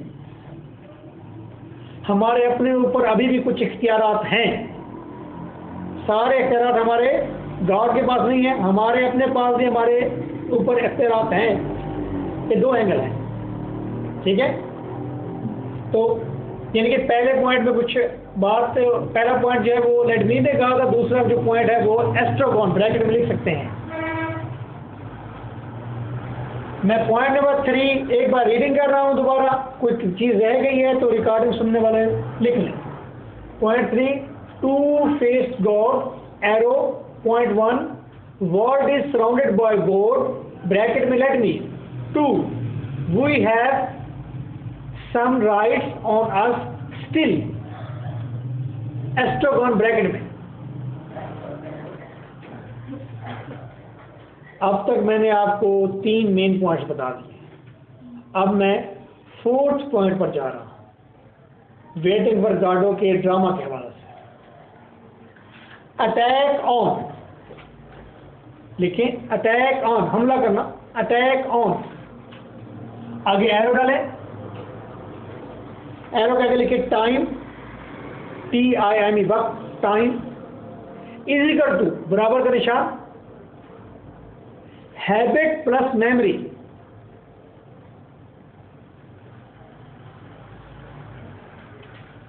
attack on arrow time is equal to habit plus जमा का निशान डाल देना है प्लस मेमोरी, याददाश्त। क्लियर? 4 पॉइंट क्लियर हुए। 5th पॉइंट जरा लंबा है। 5th पॉइंट है complex responses to play. Complex responses to play यानी कि व्यूअर्स के मुनफरद मुख्तलिफ किस्म के रिस्पॉन्सेज आ रहे हैं इस प्ले के बारे में। इस प्ले को मुख्तलिफ लोग मुख्तलिफ रिस्पॉन्स देते हैं, मुख्तलिफ लोग मुख्तलिफ अंदाज से देखते हैं, है ना।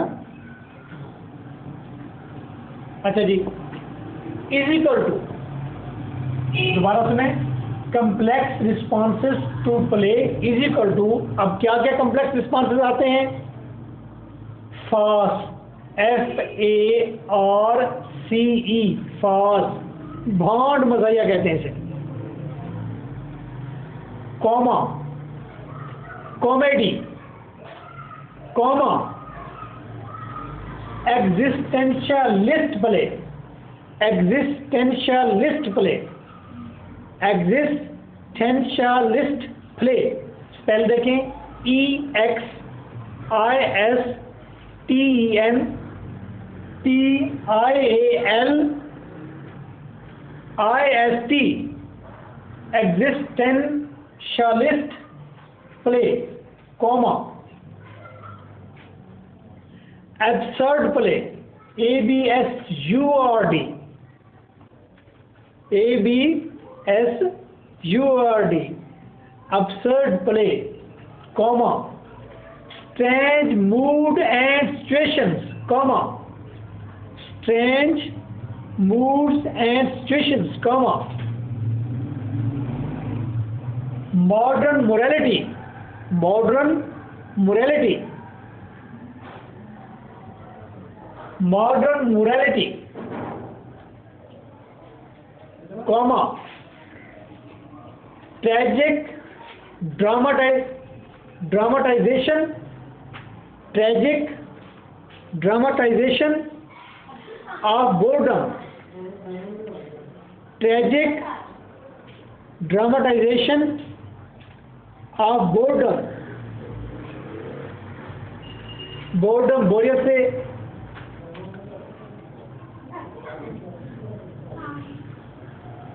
अच्छा, बोर्डम, बोर्डम के साथ ही एंग्विश, ANGUISH, एंग्विश, गुस्सा, एंड सफरिंग्स। ये लाइन पूरी है, दोबारा देखें, tragic dramatisation of boredom, anguish and sufferings. ये मिली हुई है बात, अंडरलाइन करके लिख लें इसको ताकि ये पता चले एक ही बात है, अलग अलग कामों में नहीं है ये। Tragic dramatization of boredom, anguish and sufferings, comma, play of isolation, play of isolation, isolation कहते हैं आजकल, पहले से isolation कहते थे, isolation, तन्हाई, ISOLATION, comma,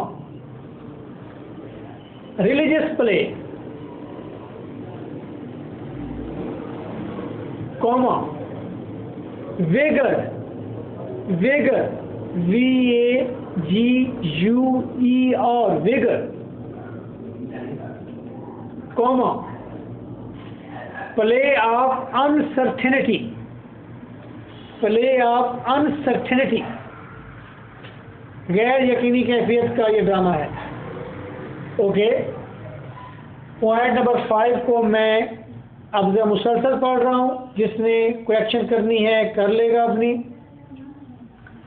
complex responses to play is equal to farce, comedy, existentialist play, absurd play, strange mood and situations, comma, modern morality, comma, tragic dramatization of boredom, anguish and sufferings, comma, play of isolation, comma, religious play, comma, vigor, comma, play of uncertainty. Stop. Point 6 पर है जरा। आइए मैं आपको आज इस play की कुछ टेक्निकल चीज़ें भी बता दूं, ये मैं पहले नहीं बताता, आज थोड़ा टेक्निकल बातें भी हो जाएं। 6 point, techniques of play.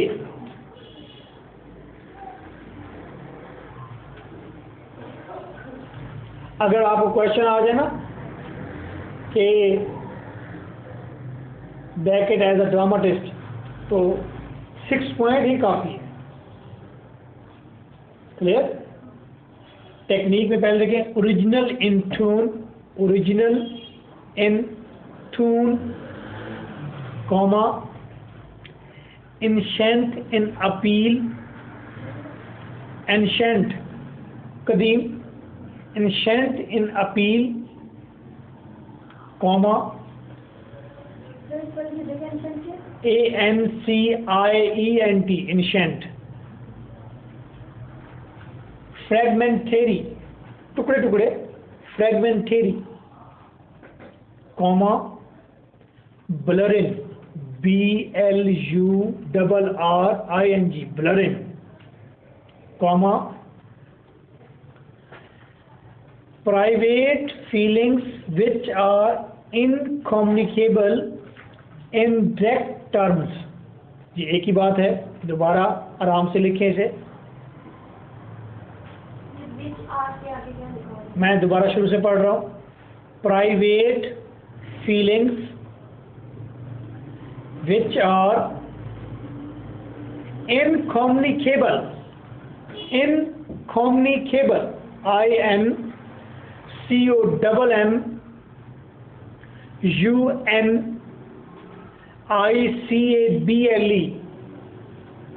Incommunicable यानी कि ना पहुंचाई जाने वाली, जिसको पहुंचा ना सके।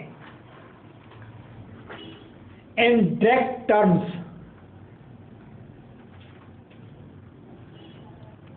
Comma, films of Charlie Chaplin,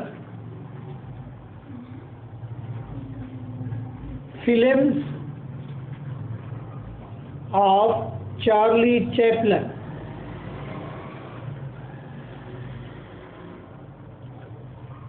comma, back routes in cherry orchards in action। Chekhov का drama cherry orchard, back roots, जड़ें, roots in cherry orchard in action. मैंने चेरी ऑर्चर्ड के आखिर में कॉमा और एस भी लगा दी है, जो कि मेरी ग्रामेटिकल गलती है। ठीक है, खैर अब आप इस चीज़ को इग्नोर करेंगे। ठीक है, चेरी ऑर्चर्ड्स इन एक्शन कह दिया ना मैंने।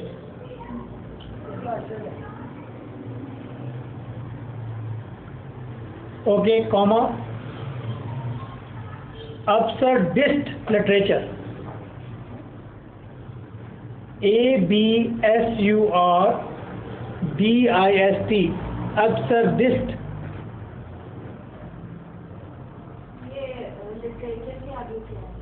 लिटरेचर, आगे एरो का निशान डालें लिटरेचर के आगे, इसके साथ जुड़ी हुई absurdist लिटरेचर के साथ जुड़ी हुई दो बातें हैं, engaging and lively. Engaging, ENGAGING, engaging, वो एंगेज हो जाती है लड़की, है ना, वही वाला एंगेजिंग। एंड लाइवली, जिंदा। लें जी, 6 पॉइंट एंड हुआ। 6 पॉइंट को एक बार रिपीट कर रहा हूँ दोबारा। Original in tune, ancient in appeal, comma, fragmentary, comma, blurring, comma, private films which are incommunicable in direct terms, comma, films of Charlie Chaplin, comma, back routes in Cherry Orchard in action, comma, absurdist literature, arrow, engaging and lively. ठीक है, point number 7 पर है, last point है।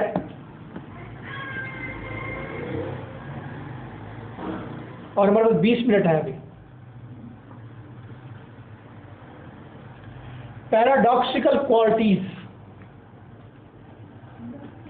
Paradoxical, आपने Oscar Wilde का drama पढ़ा था, तो पैराडॉक्स उसके अंदर होते थे, हैं? मतलब है हो तो अपोजिट, बिल्कुल उलट बात हो लेकिन ट्रू हो, ठीक है? या आप इसे सिंपल मीनिंग में कंट्रास्टिंग कह सकते हैं। तो पैराडॉक्सिकल की स्पेलिंग लिख लें, PARADOXICAL, क्वालिटीज, पैराडॉक्सिकल क्वालिटीज। इसके मैंने दो पेयर बनाए हैं पैराडॉक्सिकल क्वालिटीज जो हैं। आगे आप कॉलन डाल लें या एंटर अपना इजिकल डाल दें और आगे 2 पॉइंट लिखेंगे। पहले पॉइंट नंबर 1 भाई देखते हैं पैराडॉक्सिकल बातें कहाँ पर हैं। एक तो ये है स्टायर ऑन SATIRE, स्टायर, तंज, stair on unbounded pessimism, unbounded pessimism. Pessimism के स्पेलिंग लिखें PESSIMISM, पेसिमिज्म, मायूसी।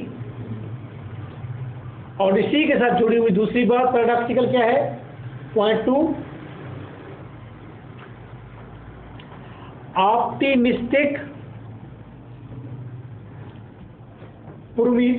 Optimistic response to shattering optimism.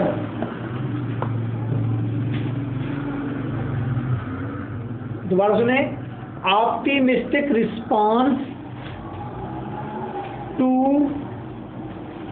Shuttering, SHUTTERING, shattering, टूट फूट, ऑप्टिमिज्म, शटरिंग ऑप्टिमिज्म। उम्मीदी को कहते हैं ऑप्टिमिज्म, स्पेलिंग सुन लें, OPTIMISM, ऑप्टिमिज्म, टूट फूट होना। अब ये पैराडॉक्सिकल क्या है, 2 पॉइंट और लिखें, वो जोड़ी है, ये 2 जोड़ी मैंने लिखवा दी, एक जोड़ी और है वो लिखें। नंबर 1 फिर लिखें, पोएटिक, POETIC, पोएटिक। और पॉइंट नंबर 2 है प्रोजिक, PROSIC, प्रोजिक। क्या आज शादी पर जाना है? तो आज आपको पता नहीं था कि आज आपकी, तो उन्हें कहें कि 20 मिनट बाद है, मैं बहुत इंपॉर्टेंट बात बताने वाला हूँ।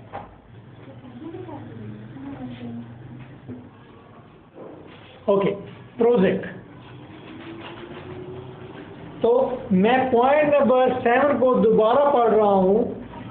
Paradoxical qualities, point 1 stare on unbounded pessimism, और उसी की जोड़ी है optimistic response to shattering optimism.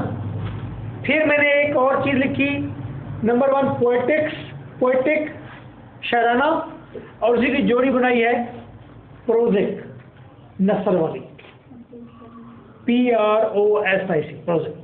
I think that is done. मेरे ख्याल में मैंने काफी वाज़ेह अंदाज़ में सबने लिख लिया।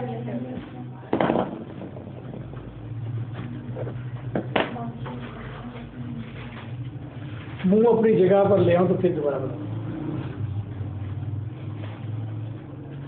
Okay, now we have to see the qualities of drama, what type of things and themes are present in drama, what type of techniques are present in drama, why this drama is most important, and why Samuel Beckett has gotten Nobel Prize for this drama.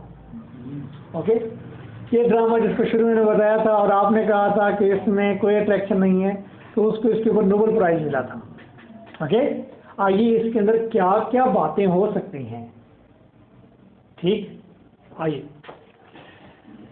पहला point है human determination in face of डिसमे, boredom and uncertain hope, कि तमाम दुनिया के जो इंसान हैं वो पुरअज़म हो चुके हैं, पुरअज़म रहते हैं, पुरअज़म हैं किसके चेहरे पर? वो मायूसी के चेहरे पर, फिर भी पुरअज़म है। जितनी भी मायूसी हो फिर भी जीने के लिए तैयार है, वेट कर रहे हैं, इंतज़ार कर रहे हैं, ठहरे हुए हैं। बोर्डम, जितना भी बोर्डम हो, चाहे वहाँ पर सिर्फ माउंट्स हो, वहाँ पर दरख्त पर पत्ते भी ना हो, वहाँ पर करने के लिए कुछ भी ना हो सिवाय बूट उतारने के और हेड को खाली करने के और एक को जत्तियाँ डाल के तालियां बजाने के, बिल्कुल टोटल इन एक्शन होने के बावजूद भी इंसान डिटरमाइंड है, वो ठहरा रहता है। ये ह्यूमन सिचुएशन बताई गई है कि इंसान डिटरमाइंड है। इस ड्रामे को पढ़ने के बाद पता चलता है कि पूरी दुनिया का इंसान डिटरमाइंड है, मायूसी के चेहरे पर, मायूसी के अंदर, बोरियत के अंदर भी डिटरमाइंड है, जिंदा रहता है, मौजूद रहता है। और अनसर्टन होप के ऊपर, अनसर्टन होप, ऐसी उम्मीद जो कि गैर यकीनी वाली है, उस पर कायम रहता है। जैसा कि कोई एक निजात दहिंदा लीडर आएगा, हमें बचाएगा, जैसे कि मुझे एक जॉब मिल जाएगी, जैसा कि मेरा एम पूरा हो जाएगा, जैसा कि गॉड एक दिन मुझे बिल्कुल ही गॉडली कर देगा और सारी की सारी खुशियां मुझे दे देगा।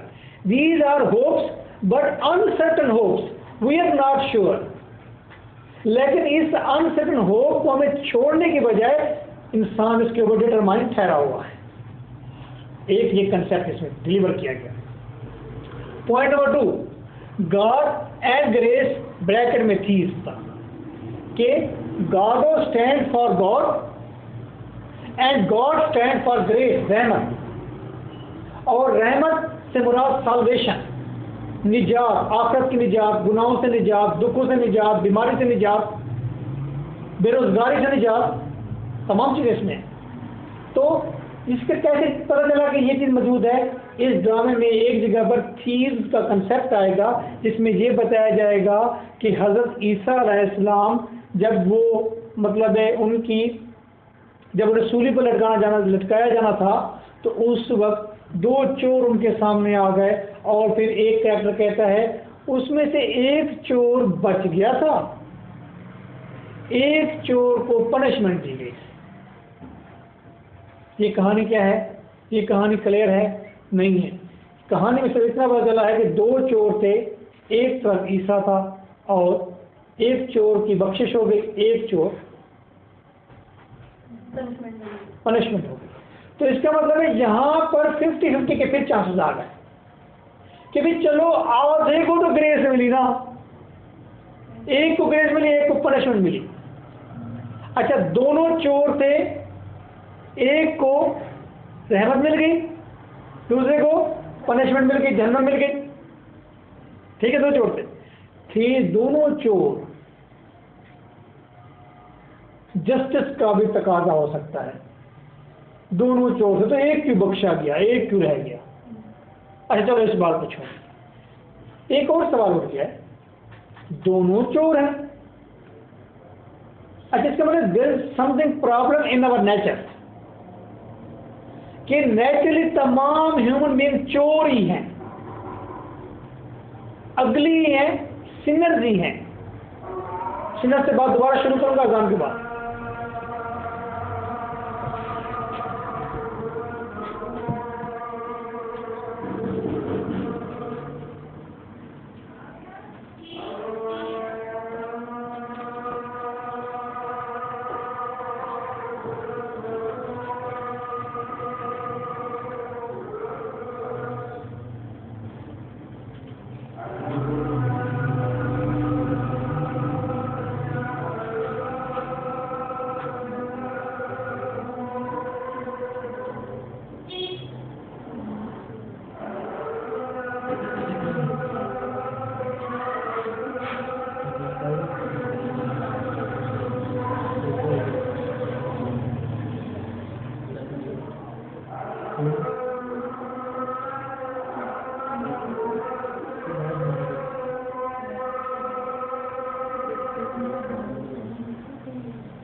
नाउ मैंने बात कहाँ पर छोड़ी, मैं पॉइंट कौन सा था, गॉड एंड ग्रेस थीस।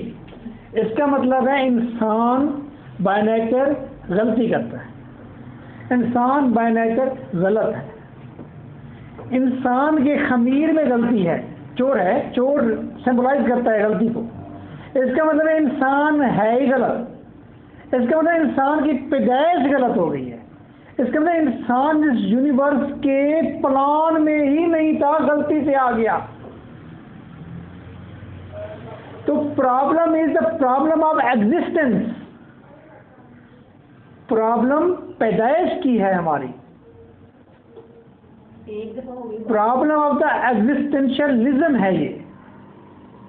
कि प्रॉब्लम ऑफ एग्जिस्टेंशियलिज्म है क्या, कि हम इस यूनिवर्स के प्लान में नहीं थे, हम एक्सीडेंटली प्लान में आ गए, और हम क्योंकि आए एक्सीडेंटली हैं, हम गलती से आए हैं, हम हैं ही गलत, पैदाइश ही हमारी गलत है, तो हम हैं ही खमीर में गलत, तो हम बोलते भी गलत है, कहते भी गलत है, करते भी गलत है, और फिर एक की साल्वेशन हो जाती है, एक रह जाता है। और इस पर तमाम गलत पैदाइश पर आने वाले गलत इंसानों का ये कंसेप्ट ये मौजूद है कि कहीं गॉड की ग्रेस हमें मिल जाए, अगला चाहे जहन्नुम में घुस जाए। ठीक है, लो जी अगली बात करते हैं। ये इस गॉड और ग्रेस में दो बातें मैंने अहम की हैं। एक बात मैंने की है कि तमाम इंसान गॉड की रहमत का इंतजार कर रहे हैं फॉर व्हाट, अपनी साल्वेशन के लिए, निजात के लिए। एट द सेम टाइम इसमें दूसरा पॉइंट मैंने उठाया है, थीव्स की क्योंकि एग्जाम्पल्स हैं, एक को मिल गई थी, एक को साल्वेशन नहीं मिली, तो वो थीव्स जो हैं वो ये प्रेजेंट करते हैं कि प्रॉब्लम ऑफ एग्जिस्टेंशियलिज्म। क्लियर? ये मैंने एक और एक पॉइंट से प्रॉब्लम ऑफ एग्जिस्टेंशियलिज्म निकाला है, वगैरह अदरवाइज अगर आप पूरा ड्रामा पढ़ें तो हमारी तमाम तर फ्यूटाइल एक्टिविटीज ये रिप्रेजेंट करती हैं कि हमारा प्रॉब्लम ऑफ एग्जिस्टेंशियलिज्म है, कि हम पैदाइश में, हमारी मौजूदगी में प्रॉब्लम है, हमारे होने में प्रॉब्लम है। ना मैं नूरी हूं, ना नारी हूं, ना मैं मूसा का चलन हूं, मैं सूरज पे कह का जन था, मैं सूरज पे कह का जन हूं। तो जिसमें उसके बाद है ना मैं ख्वाबी ना मैं खिरदी, ना मैं ख्वाबी ना मैं खिरदी, ना मैं पैरो ना पैगंबर, मैं होने पे कह का जन था, मैं होने पे कह का जन हूं। होने का लफ्ज यहां पर जो है वो प्रॉब्लम ऑफ एग्जिस्टेंशियलिज्म है हमारा। ठीक है, ये मैंने अपनी ही बुक सूरज पे कह का जन हूं की उसकी गजल का, उसकी नज़म का दूसरा शेर मैंने पढ़ा है, होने के साथ एक्सप्लेन करने के लिए। क्लियर? अच्छा जी, तो point number 3, to faced God, यानी कि गॉड के बारे में दो व्यू, गॉड के दो एक्सपेक्टेड चेहरे हो सकते हैं। पहला चेहरा है world is surrounded by God, जो कि लेडमीर का है कि इस पूरी दुनिया का कर्ता धर्ता मालिक वो कौन है? गॉड है। दूसरा जो है व्यू ये है इसका, नहीं गॉड नहीं है, अभी तक हमारे पास इख्तियारात मौजूद हैं, हमारे पास अपने ऊपर इख्तियारात अभी मौजूद है। अब दुनिया में आप देखते हैं, ये एक आम बात है, मैट्रिक्स से टीचर कहते कि जी ये क्या बात हुई, किस्मत गॉड के हाथ में है, आप जाए रेल के नीचे जाके सर रखे, सर अलग हो जाएगा तो आपने खुद रखा है ना। तो इस तरह की बात होती है। ये वही दो बातें हैं, एक सब कुछ गॉड के हाथ में है, दूसरा नहीं, हमें अपने ऊपर इख्तियारात है। चलो डिबेट में नहीं जाते, बात समझ आ गई? ओके, अटैक ऑन, इस ड्रामे में अटैक किया गया है किस पर? टाइम पर। टाइम की डेफिनेशन क्या है? हैबिट प्लस मेमोरी, ये टाइम है, टाइम के। अब इसको मैं एक्सप्लेन नहीं करूंगा, इसकी परसेप्शन आप इस ड्रामे से और टाइम के बारे में मैथ से पढ़ने से, हैबिट और मेमोरी का इससे लिंक बनाने से, या वेटिंग फॉर गॉडो में टाइम का कोई अगर टॉपिक है तो उसको बार बार पढ़ने से आपके जहन में एक परसेप्शन तैयार होगा। मैं अपनी ख्यालात, अपनी परसेप्शन आप पर ठोसना भी नहीं चाहता और ना ही इस दकीक मामले में जाना चाहता कि ये कैसे है। बस टाइम कम्बिनेशन दो चीज़ों का होता है अकॉर्डिंग टू दिस ड्रामा, इस ड्रामे के परसेप्शन। एक हमारी बार बार वही काम हैबिट करते जाना और दूसरा मेमोरी, ठीक। और देखिए कि हम जो काम कर रहे होते हैं पहले जो किया होता है उसको याद करते रहते हैं, उसने किया था, उसने किया था, फिर और फिर उसको टाइम से रिलेट कर देते हैं, टाइम यही है। तो इसमें टाइम को क्रिटिसाइज किया गया है कि टाइम के शक्ल से बाहर आ जाए। तो ये पहले ऐसा दराज से एक फिजिक्स का कंसेप्ट था कि जी अगर हम टाइम एंड स्पेस की नफी करके इस फिजा से, टाइम से हम जान छुड़ा लें तो हम कभी बूढ़े नहीं होंगे। एक कंसेप्ट था फिजिक्स का। टाइम हमें बूढ़ा करता है, ये जी 1 साल 2 साल 4 साल बूढ़ा करता है। टाइम को तोड़ दो, टाइम हमारी प्लांट के साथ लिपटा हुआ है, इसको तोड़ दो तो हम हमेशा हमेशा के लिए हो जाएंगे। एक कंसेप्ट था। अब वो कहता है कि नहीं, टाइम की डेफिनेशन है हैबिट प्लस मेमोरी।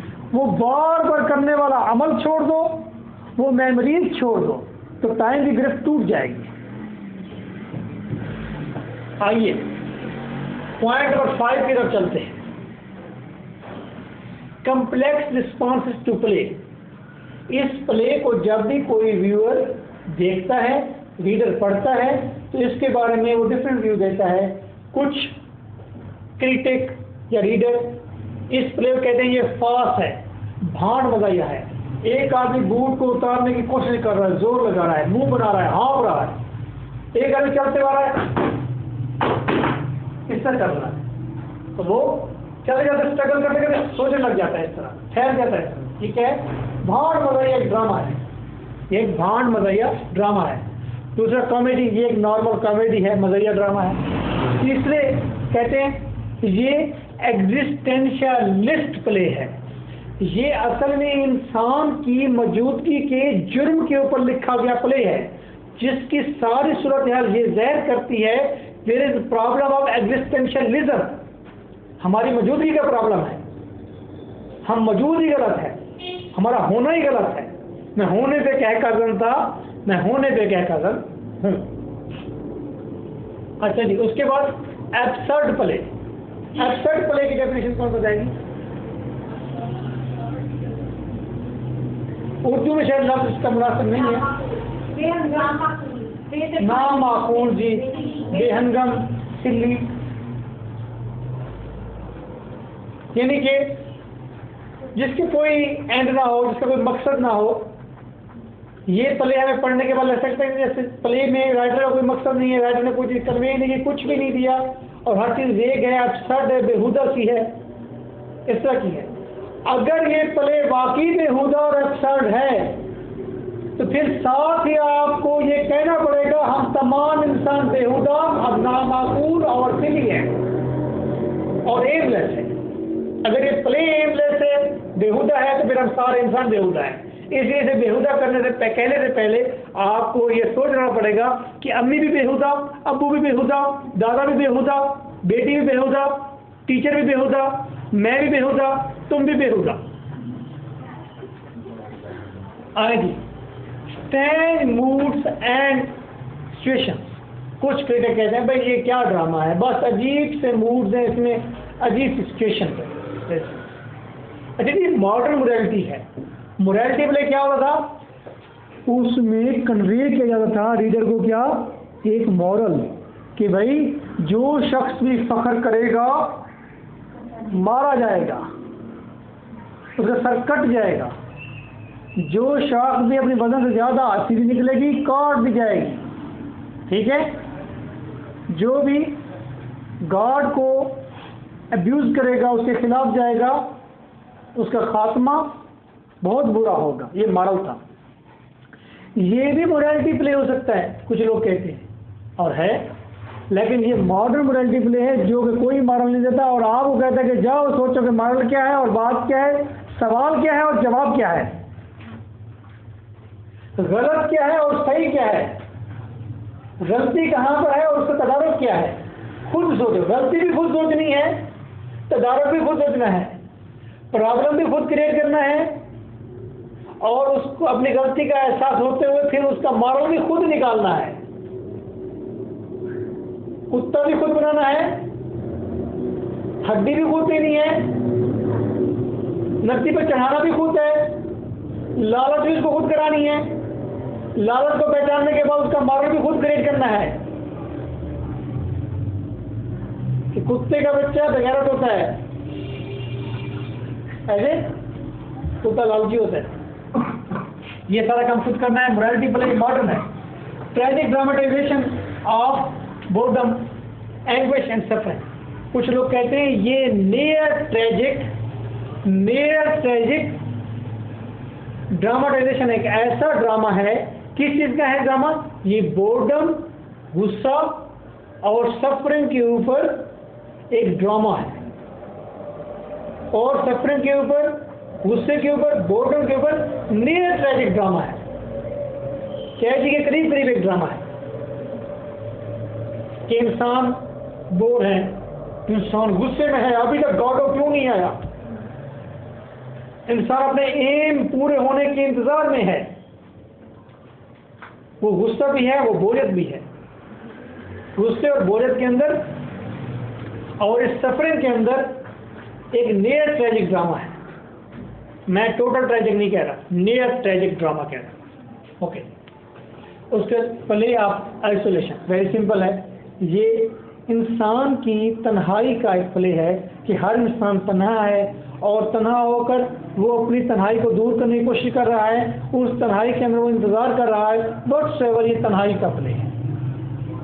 तरीके से भाई ये एक मजहबी ड्रामा है, जिस तरह के पहले क्राइस्ट या बड़े बड़े बुजुर्गों के ऊपर, सेंट्स के ऊपर ड्रामे बनाए जाते थे, ऐसे ही अब गॉडो एक फिगर बना के उसके ऊपर ड्रामाटाइज किया गया है। Simple vigour. कुछ लोग कहते हैं कि नहीं यार, उनके रिस्पॉन्स ये आते हैं इस ड्रामा के बारे में कि ये एक वेग प्ले है, इसका ना कोई सर है ना कोई पाँव है। ठीक है, प्ले ऑफ अनसर्टेनिटी। कुछ लोग कहते हैं ये अनसर्टेनिटी का प्ले है, कि ऐसा प्ले जिसके अंदर कुछ भी नहीं है सिवाय अनसर्टेनिटी की, गैर यकीनी कैफियत के। और we all are in uncertain situation. आपको पता है, आप अपने अंदर खुद गौर करेंगे तो आप सर्टेन नहीं होंगे, ना साल्वेशन के ऊपर, ना अपने एम्स के पूरे होने के ऊपर, ना फ्यूचर के सम्राट के ऊपर। आप अनसर्टेन है टोटल। इवन कि अगर आप गौर करें तो एक और भी आपको अदराक होगा, अदराक के बल्कि एक बीमारी लाहक हो जाएगी कि आप हैं तो हैं कैसे, आप हैं तो हैं कहाँ पर, किस तरह आप हैं। अभी एक लम्बे के लिए मैं सोचूं मैं किस तरह से हूँ, मुझे अभी चक्कर देके शायद मैं गिर जाऊंगा अगर मैं सोचना शुरू कर दूं कि मैं हूँ कैसे, ये बोल कौन रहा है, कैसे बोल रहा हूँ, अंदर क्या है, किस तरह से माइंड किस तरह काम करे, ये कैसा होना है, ये क्या है दुनिया, किस तरह से सारे लोग मेरे सामने बैठे हुए हैं सर उठा के बकरियों की तरह, ये कैसे है। मुझे अपने होने पर मैं भी खुद बकरे की तरह महसूस करता हूँ, कभी अपने आप, कभी बैल की तरह महसूस करूँगा। ये होना कैसे है। बैठ जाओ आराम से।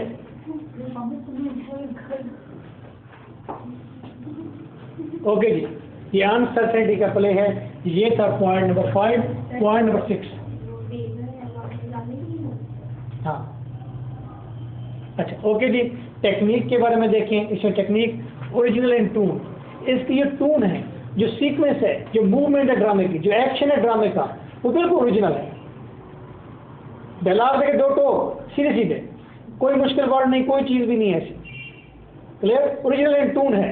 और बोलते ऐसे जैसे वाकई का एक्टर बोल रहा हो, मैंने और जिससे एक्ट किया फौरन मुझसे एक्ट होने लग गया। ठीक है, आप भी घर में जाकर ऐसे एक्ट करें, देखिए फिर अम्मी किस तरह रिएक्ट करती है।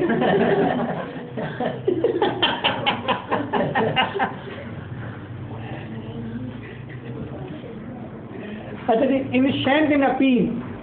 अपील है बहुत कदीम है। ऐसा लगता है कि जैसे बहुत भारी भरकम कोई बहुत बड़ा सरिया हमारे दिलों में से घुसेड़ दिया हो, दिमाग के अंदर घुमा दिया हो, कोई ऐसे बहुत बड़ा है, हलचल से चल के, जैसे एंशिएंट प्ले जैसे अपील करते थे एडिपस, वैसे अपील के अंदर बहुत जोरदार है। क्लियर? फ्रेगमेंटेरी डायलॉग देखें, इवन कि एक सेंटेंस के अंदर वर्ड देखें, टुकड़े टुकड़े हैं। डायलॉग के अंदर पूरे के अंदर सेंटेंस देखें, टुकड़े टुकड़े हैं। पूरे पेज के 6-7 डायलॉग पकड़े तो हर डायलॉग अलग अलग फ्रेगमेंटेरी है। वो क्या कह रहा है, वो क्या कह रहा है, वो क्या बात करता है, वो दूसरी बात करता है, वो चौथी बात कर रहा है। फ्रेगमेंटेरी। तो फ्रेगमेंटेरी होने का क्या है, आप डायलॉग में कोड इंपॉर्टेंट बात नहीं ढूंढेंगे, आप बस चलते जाएं। आप उसके पूरा ड्रामा पढ़ने के बाद एक सोच जो डेवलप होगी आप उसको एंजॉय करेंगे, ना कि ड्रामे के अंदर ढूंढेंगे कि कौन सा मारो, कौन सी कोड, कौन सी अहम बात लिखी हुई है। ब्लरिंग धुंधला देता है। जिंदगी बड़ी सही होती है, एम्स बड़े क्लियर होते हैं, डेली आना जाना लगा होता है, ठीक है। और मैं तो हैरान होता हूं और मुझे इंतहाई शर्म आती है कि इस तरह के प्ले पढ़ने के बावजूद भी आप लोग एग्जाम देते हैं। ये इंतहाई शर्मनाक बात है कि बजाय इसके कि आप खोज में निकल जाएं, जंगलों के अंदर खोज में निकल जाएं, नासा में खोज में निकल जाएं, किसी और प्लांट पर, या ज़मीन से जंप लगा दें किसी और दुनिया में चले जाएं, कोई और चीज़ तलाश करने की कोशिश करें, कोई मौत का इलाज तलाश करें जाकर, कोई नई बात ढूंढें, आप फिर एग्ज़ाम ही देंगे, उसको रट्टा ही मारेंगे। ये शर्मनाक बात है और वाकई शर्मनाक बात है। और उसके ऊपर भी आप अंदर बैठे हुए कहने के साथ एग्ज़ाम नहीं देंगे तो पास कैसे होंगे। और हालांकि ये पढ़ने के बाद आप अपील भी करती है, फिर भी आप मुनाफिकत शो करते हैं, उस नए काम की तरफ नहीं जाते। एग्ज़ाम फिर भी देने हैं, फेल फिर भी होना है, इंतज़ार फिर भी करना है, किसका, गार्डों का नहीं, रिजल्ट का। 5 दिन बाद रिजल्ट है। और private feelings which are incommunicable, ऐसी हमारे अंदर की फीलिंग्स जो हम कन्वे नहीं कर सकते डायरेक्ट टर्म में। यानी कि ड्रामे में जो डायलॉग हैं, बातें हैं, वो बातें हैं जो हम असल में अपने अंदर से निकालते नहीं हैं। आम है, तकरीबन सब ने मौत की ख्वाहिश की होगी, जी मैं सुसाइड कर लूँ, एक आध बार 2-4 बार जरूर इंसान सोचता है, ठीक है। मतलब है आप वॉशरूम जाते हैं छोटा पेशाब करने के लिए, क्या फीलिंग होती है आप कभी नहीं बताते। ये प्राइवेट फीलिंग्स है, ठीक है। वो एस्ट्रोगॉन जब एस्ट्रोगॉन जाता है ना, वो कहता है मैं जब पेशाब कर रहा हूँ, पेशाब करने जाता है पीछे उठा रहा होता है तो उंगली के साथ पेशाब की पूरी धार बनाता है, ऐसा बनाता है। मैंने एक देसी एग्जांपल दे दी है, प्रैक्टिकल एग्जांपल दे दी है प्राइवेट फीलिंग्स की, जो हम टर्म्स में एक्सप्लेन नहीं कर सकते। और वाकई यकीन करें पेशाब करने का बहुत मज़ा आता है, यकीनन बहुत मज़ा आता है। अच्छा जी, फिल्म्स ऑफ चार्ली चैपलिन, क्योंकि हम टेक्निक पढ़ रहे हैं तो चार्ली चैपलिन की मूवीज़ किस तरह की होती थी ये हमें बताएंगे। काजिम खड़े हो जाए बेटा। चार्ली चैपलिन की एक्टिंग और फिल्म पर थोड़ी सी रोशनी, सिर्फ 3 मिनट, ऊंची आवाज़।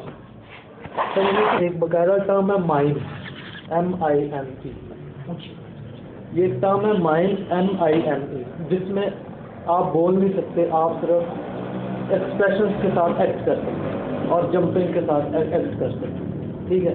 इसमें कॉस्ट्यूम जो है वो स्टोरी टेलिंग में बहुत ज़्यादा उसका बड़ा रोल है, कॉस्ट्यूम का और आपके सेट का, ठीक है, आँखों का, मेकअप का, इसमें बहुत ज़्यादा रोल है, ठीक है। और ये इसी तरह के प्लेज या ड्रामेज उठाते थे जिससे कॉस्ट्यूम जो होते हैं उन्हीं से ही काफ़ी 40 to 50% मतलब समझ में आ जाए कि ये करना चाह रहा है, ये करेगा। शाबाश, बैठ। तो इन्होंने बताया हमें कि चार्ली चैपलिन आज भी नेट पर डाउनलोड करेंगे तो उसकी मूवीज़ और उसके ड्रामा आ जाएंगे जो बिल्कुल आवाज़ पीछे नहीं होती, चुप होती है, खामोशी, ब्लैक एंड वाइट मूवीज़ होंगी। और उसके अंदर वो एक्सप्रेशन के जरिए, मुख्तलिफ किस्म की एक्टिंग के जरिए, चेहरे के एक्सप्रेशन, कस्टूम, लिबास के जरिए और आर्ट के जरिए वो अपनी पूरी बात कन्वे कर देगा और बड़े अच्छे तरीके से कर देगा। तो जिस तरह के उसके अंदर, मैं एंड पर आऊँगा क्वेश्चन में, जिस तरह के उसके अंदर एक्टिंग और बातें और एक्सप्रेशन, बातें नहीं, एक्सप्रेशन और एक्टिंग जिस तरह उसके अंदर की जाती है, तो लगता है कि इस प्ले के अंदर वहाँ से चीज़ें उधार ली गई हैं या इस प्ले का उसके साथ टेक्निकली लिंक है। क्लियर होगी वजह? मैं आपसे बात करूंगा। Back roots in cherry orchard in action. Cherry orchard अगर आपने पढ़ा हुआ है, चेरी ऑर्चर्ड अगर आपने पढ़ा हुआ है तो चेरी ऑर्चर्ड में इन एक्शन था, बोर्डम थी, कुछ नहीं था खास। तो ऐसा लगता है कि जैसे शेखव के ड्रामा के साथ भी इसका कोई लिंक पीछे से बनता है। अगर आपको लिंक बनता हुआ नजर ना आए या से मजीद मटेरियल ना मिले तो इसको छोड़ दीजिएगा, इतना एक लिख दें तो काफ़ी है। ठीक है ना? अच्छा, एब्सर्डस्ट लिटरेचर, ये एब्सर्ड लिटरेचर एक अलग टर्म है। जैसे मॉडर्न लिटरेचर है, शेक्सपियरियन लिटरेचर हो सकता है, इससे एब्सर्ड लिटरेचर है जिसके अंदर नथिंगनेस पर गौर किया जाता है। इसके अंदर ये बताया जाता है कि प्रॉब्लम ऑफ एग्जिस्टेंशियलिज्म, हमारे क्रिमिनल बोर्न बर्थ के बारे में बताया जाता है। इस तरह की एब्सर्ड, नामाकूल मतलब जो हमारी चीज़ें हैं वो वाज़ेह की जाती हैं। तो एब्सर्ड लिटरेचर के अंदर जो इसने एब्सर्ड किया है इस ड्रामे को, तो उसके अंदर क्या चीज़ सामने आई है? हम एंगेजिंग हो गए हैं और लाइवली हो गया ड्रामा। हम सारे के सारे गौर कर रहे हैं कि इसमें है क्या। ठीक है, तो टेक्निकली हमने उससे एंगेज कर लिया है। पॉइंट नंबर 7 पर जाएंगे। पैराडॉक्सिकल क्वालिटीज सच लेकिन अपोजिट या कंट्रास्टिव। बेटा कंट्रास्टिव। ओके, पहले 2 पॉइंट हैं स्टायर ऑन अनबाउंडेड पैसिमिज्म। पूरा ड्रामा जब आप पढ़ लेंगे ना विशाल जी, पूरा ड्रामा जब आप पढ़ लेंगे ना, उसके बाद आपको लगेगा कि इस पूरे ड्रामे में स्टायर की गई है, तंज की है। किस चीज पर? इंसान की है, वर्ड पेसिमिज्म, अनबाउंडेड पैसिमिज्म, बेइंतहा किस्म की जो उसकी मायूसी है उस पर स्टायर है, तंज है। ठीक है, यानी कि तंज किस चीज पर है? मायूसी पर तंज है। ठीक है, अब इसका दूसरा रूप देखें। इसी ड्रामे को पढ़ने के बाद आपको एक और इंकशाफ भी हो जाएगा पैराडॉक्सिकल। ऑप्टिमिस्ट रिस्पांस, पुरुउम्मीद रिस्पांस करैक्टर दे रहे हैं टू शटरिंग ऑप्टिमिज्म। जो ऑप्टिमिज्म गॉडू आएगा, वो मसाइल का हल होगा, एम पूरे होंगे, हम आगे जिएंगे, फ्यूचर में क्या होगा, साल्वेशन होगी। ये क्या है? ऑप्टिमिज्म है ना। ये ऑप्टिमिज्म शटर हो रहा है जब गाडो नहीं आता, जब कोई भी नहीं आता वहां पर। इस शटरिंग ऑप्टिमिज्म के ऊपर फिर इंसान एक और ऑप्टिमिज्म रख देता है कि आएगा, वो नहीं तो कोई और मौजूद रहे। एक नामाकूल किस्म की ऑप्टिमिज्म उस पर क्रिएट कर लेता है, यानी कि उम्मीद के टूटने पर उम्मीद बांध लेता है। उम्मीद के टूटने पर उम्मीद एक टूट रही होती है तो दूसरी उम्मीद उसके अंदर से निकाल लेता है कि यूं हो जाएगा। तो एक कंट्रास्टिव दोस्ती है। और ये पूरा ड्रामा आप पढ़ेंगे, ड्रामा प्रोजिक भी है, पोएटिक भी है। प्रोज को पोएटिक अंदाज दे दिए गए कई जगहों पर, प्रोज के अंदर कई जगहों पर, नसर के अंदर कई जगहों पर पोएटिक मूड आ जाते हैं। कई पोएटिक पीसेस ऐसे हैं उसके अंदर जो असल में है प्रोजेक्ट लेकिन लगते ऐसे हैं जैसे पोएटिक हो। ओके, तो ये पोएटिक और प्रोजेक्ट का, क्योंकि ड्रामा शुरू में जो हुआ करता था वो कौन होता था? पोएटिक फॉर्म में था ना। इब्सन ने ड्रामा प्रोजेक्ट, तो ये पोएटिक और प्रोजेक्ट का कॉम्बिनेशन है paradoxical. Clear? Now raise your questions if you have.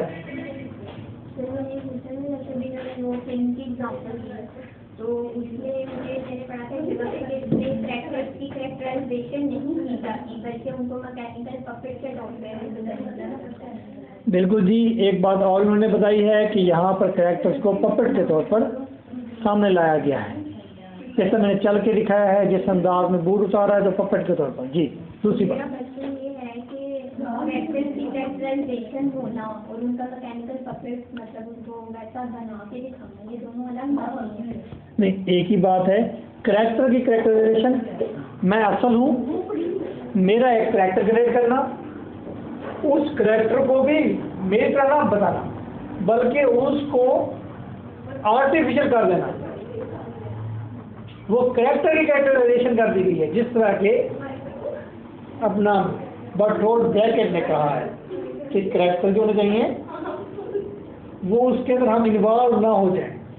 Artificial होना चाहिए थोड़ा डिफरेंट, जैसा कि पाकिस्तानी ड्रामा के करैक्टर जो होते हैं वो ऐसे होता है वाकई डॉक्टर हैं, लेकिन सांस लगती है, वाकई उसका मेकअप चेहरा एक्सप्रेशन वैसे होते हैं। इंडियन ड्रामा क्योंकि क्वाइट मॉडर्न है तो वो बट और ब्रैकेट की टेक्निक पर है, और उसमें जितने भी वो होते हैं करैक्टर होते हैं वो सारे सारे आर्टिफिशियल लगते हैं। सांस दिखाएंगे, टीका इतना बड़ा, मुंह मोटा, दांत इस तरह वैसे करके बोल रहे हो अरे आर्टिफिशियल है, लेकिन उसमें हम इन्वॉल्व नहीं होते बल्कि चीज़ों को समझते हैं उसमें। ये नए कैंडिडेट को बैठे हम तो कहा अगर हम ये कह रहे हैं कि उनके डायलॉग्स को मतलब फोकस नहीं करना, लेकिन उनकी मैकेनिकल जो सिचुएशंस वो रिप्रेजेंट कर रहे हैं, एक्सप्रेशंस वो रिप्रेजेंट कर रहे हैं सारे, उनको किसको फोकस नहीं करना, ये दोबारा बताइए। डायलॉग्स को फोकस करेंगे, लाजमी नहीं है, डायलॉग्स फोकस करेंगे तो आपको अंदाज़ा होगा कि हमारे ने जिस तरह कहा है अभी देखो समझा भी रही है कि डायलॉग को फोकस करने से क्या होगा, हमें पता ये चलेगा कि कितना फ्यूटाइल हम बोलते हैं, कितनी नामाकूल गुफ्तगू करते हैं हम लोग, तमाम इंसान को रिप्रेजेंट करेंगे ना गुफ्तगू, और उसमें बहुत सारे सवाल भी मौजूद होंगे। और इस प्ले के 2 एक्ट हैं, ये भी ध्यान में रखिए।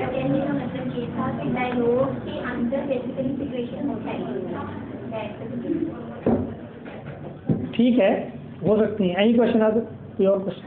वो जो आपने टेक्निक में लिखा है एब्जर्डिस्ट लिटरेचर, तो बेसिकली ये एब्जर्ड थिएटर आपने यहाँ पे एब्जर्ड थिएटर का आप अलग से कर सकते हैं, क्योंकि इसमें एब्जर्ड लिटरेचर के अंदर पोएट्री भी आ सकती है, नावल भी आ सकता है, इसमें और चीज़ें भी आ सकती हैं। लिटरेचर इसलिए टर्म है,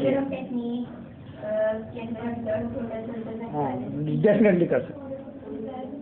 ठीक है, अच्छा ये मैंने आपको आज वेटिंग फॉर गाडो की बहुत सारी चीज़ें बताई हैं, और जितनी भी चीज़ें मैंने बताई हैं बिल्कुल भी पल्ले नहीं बांधनी, मैंने सारा झूठ बताया है, सब चीज़ें फजूल कही हैं, ये चीज़ें इस ड्रामे में है ही नहीं। ड्रामा एक सादा सा ड्रामा है, 2 किरदार ठहरे हुए हैं, 2 बाद में आते हैं चले जाते हैं, ड्रामा वाइंड अप जाता है। आप भी अब घर जाएं। ये नवाज़िश का फ़ोन भी आ गया, नवाज़िश अली लिखा हुआ है, बैठ जाओ आओ भाई ले जाइए। ये नमाज ही पढ़ा करो मेरा बेटा, नमाज पढ़ा करो।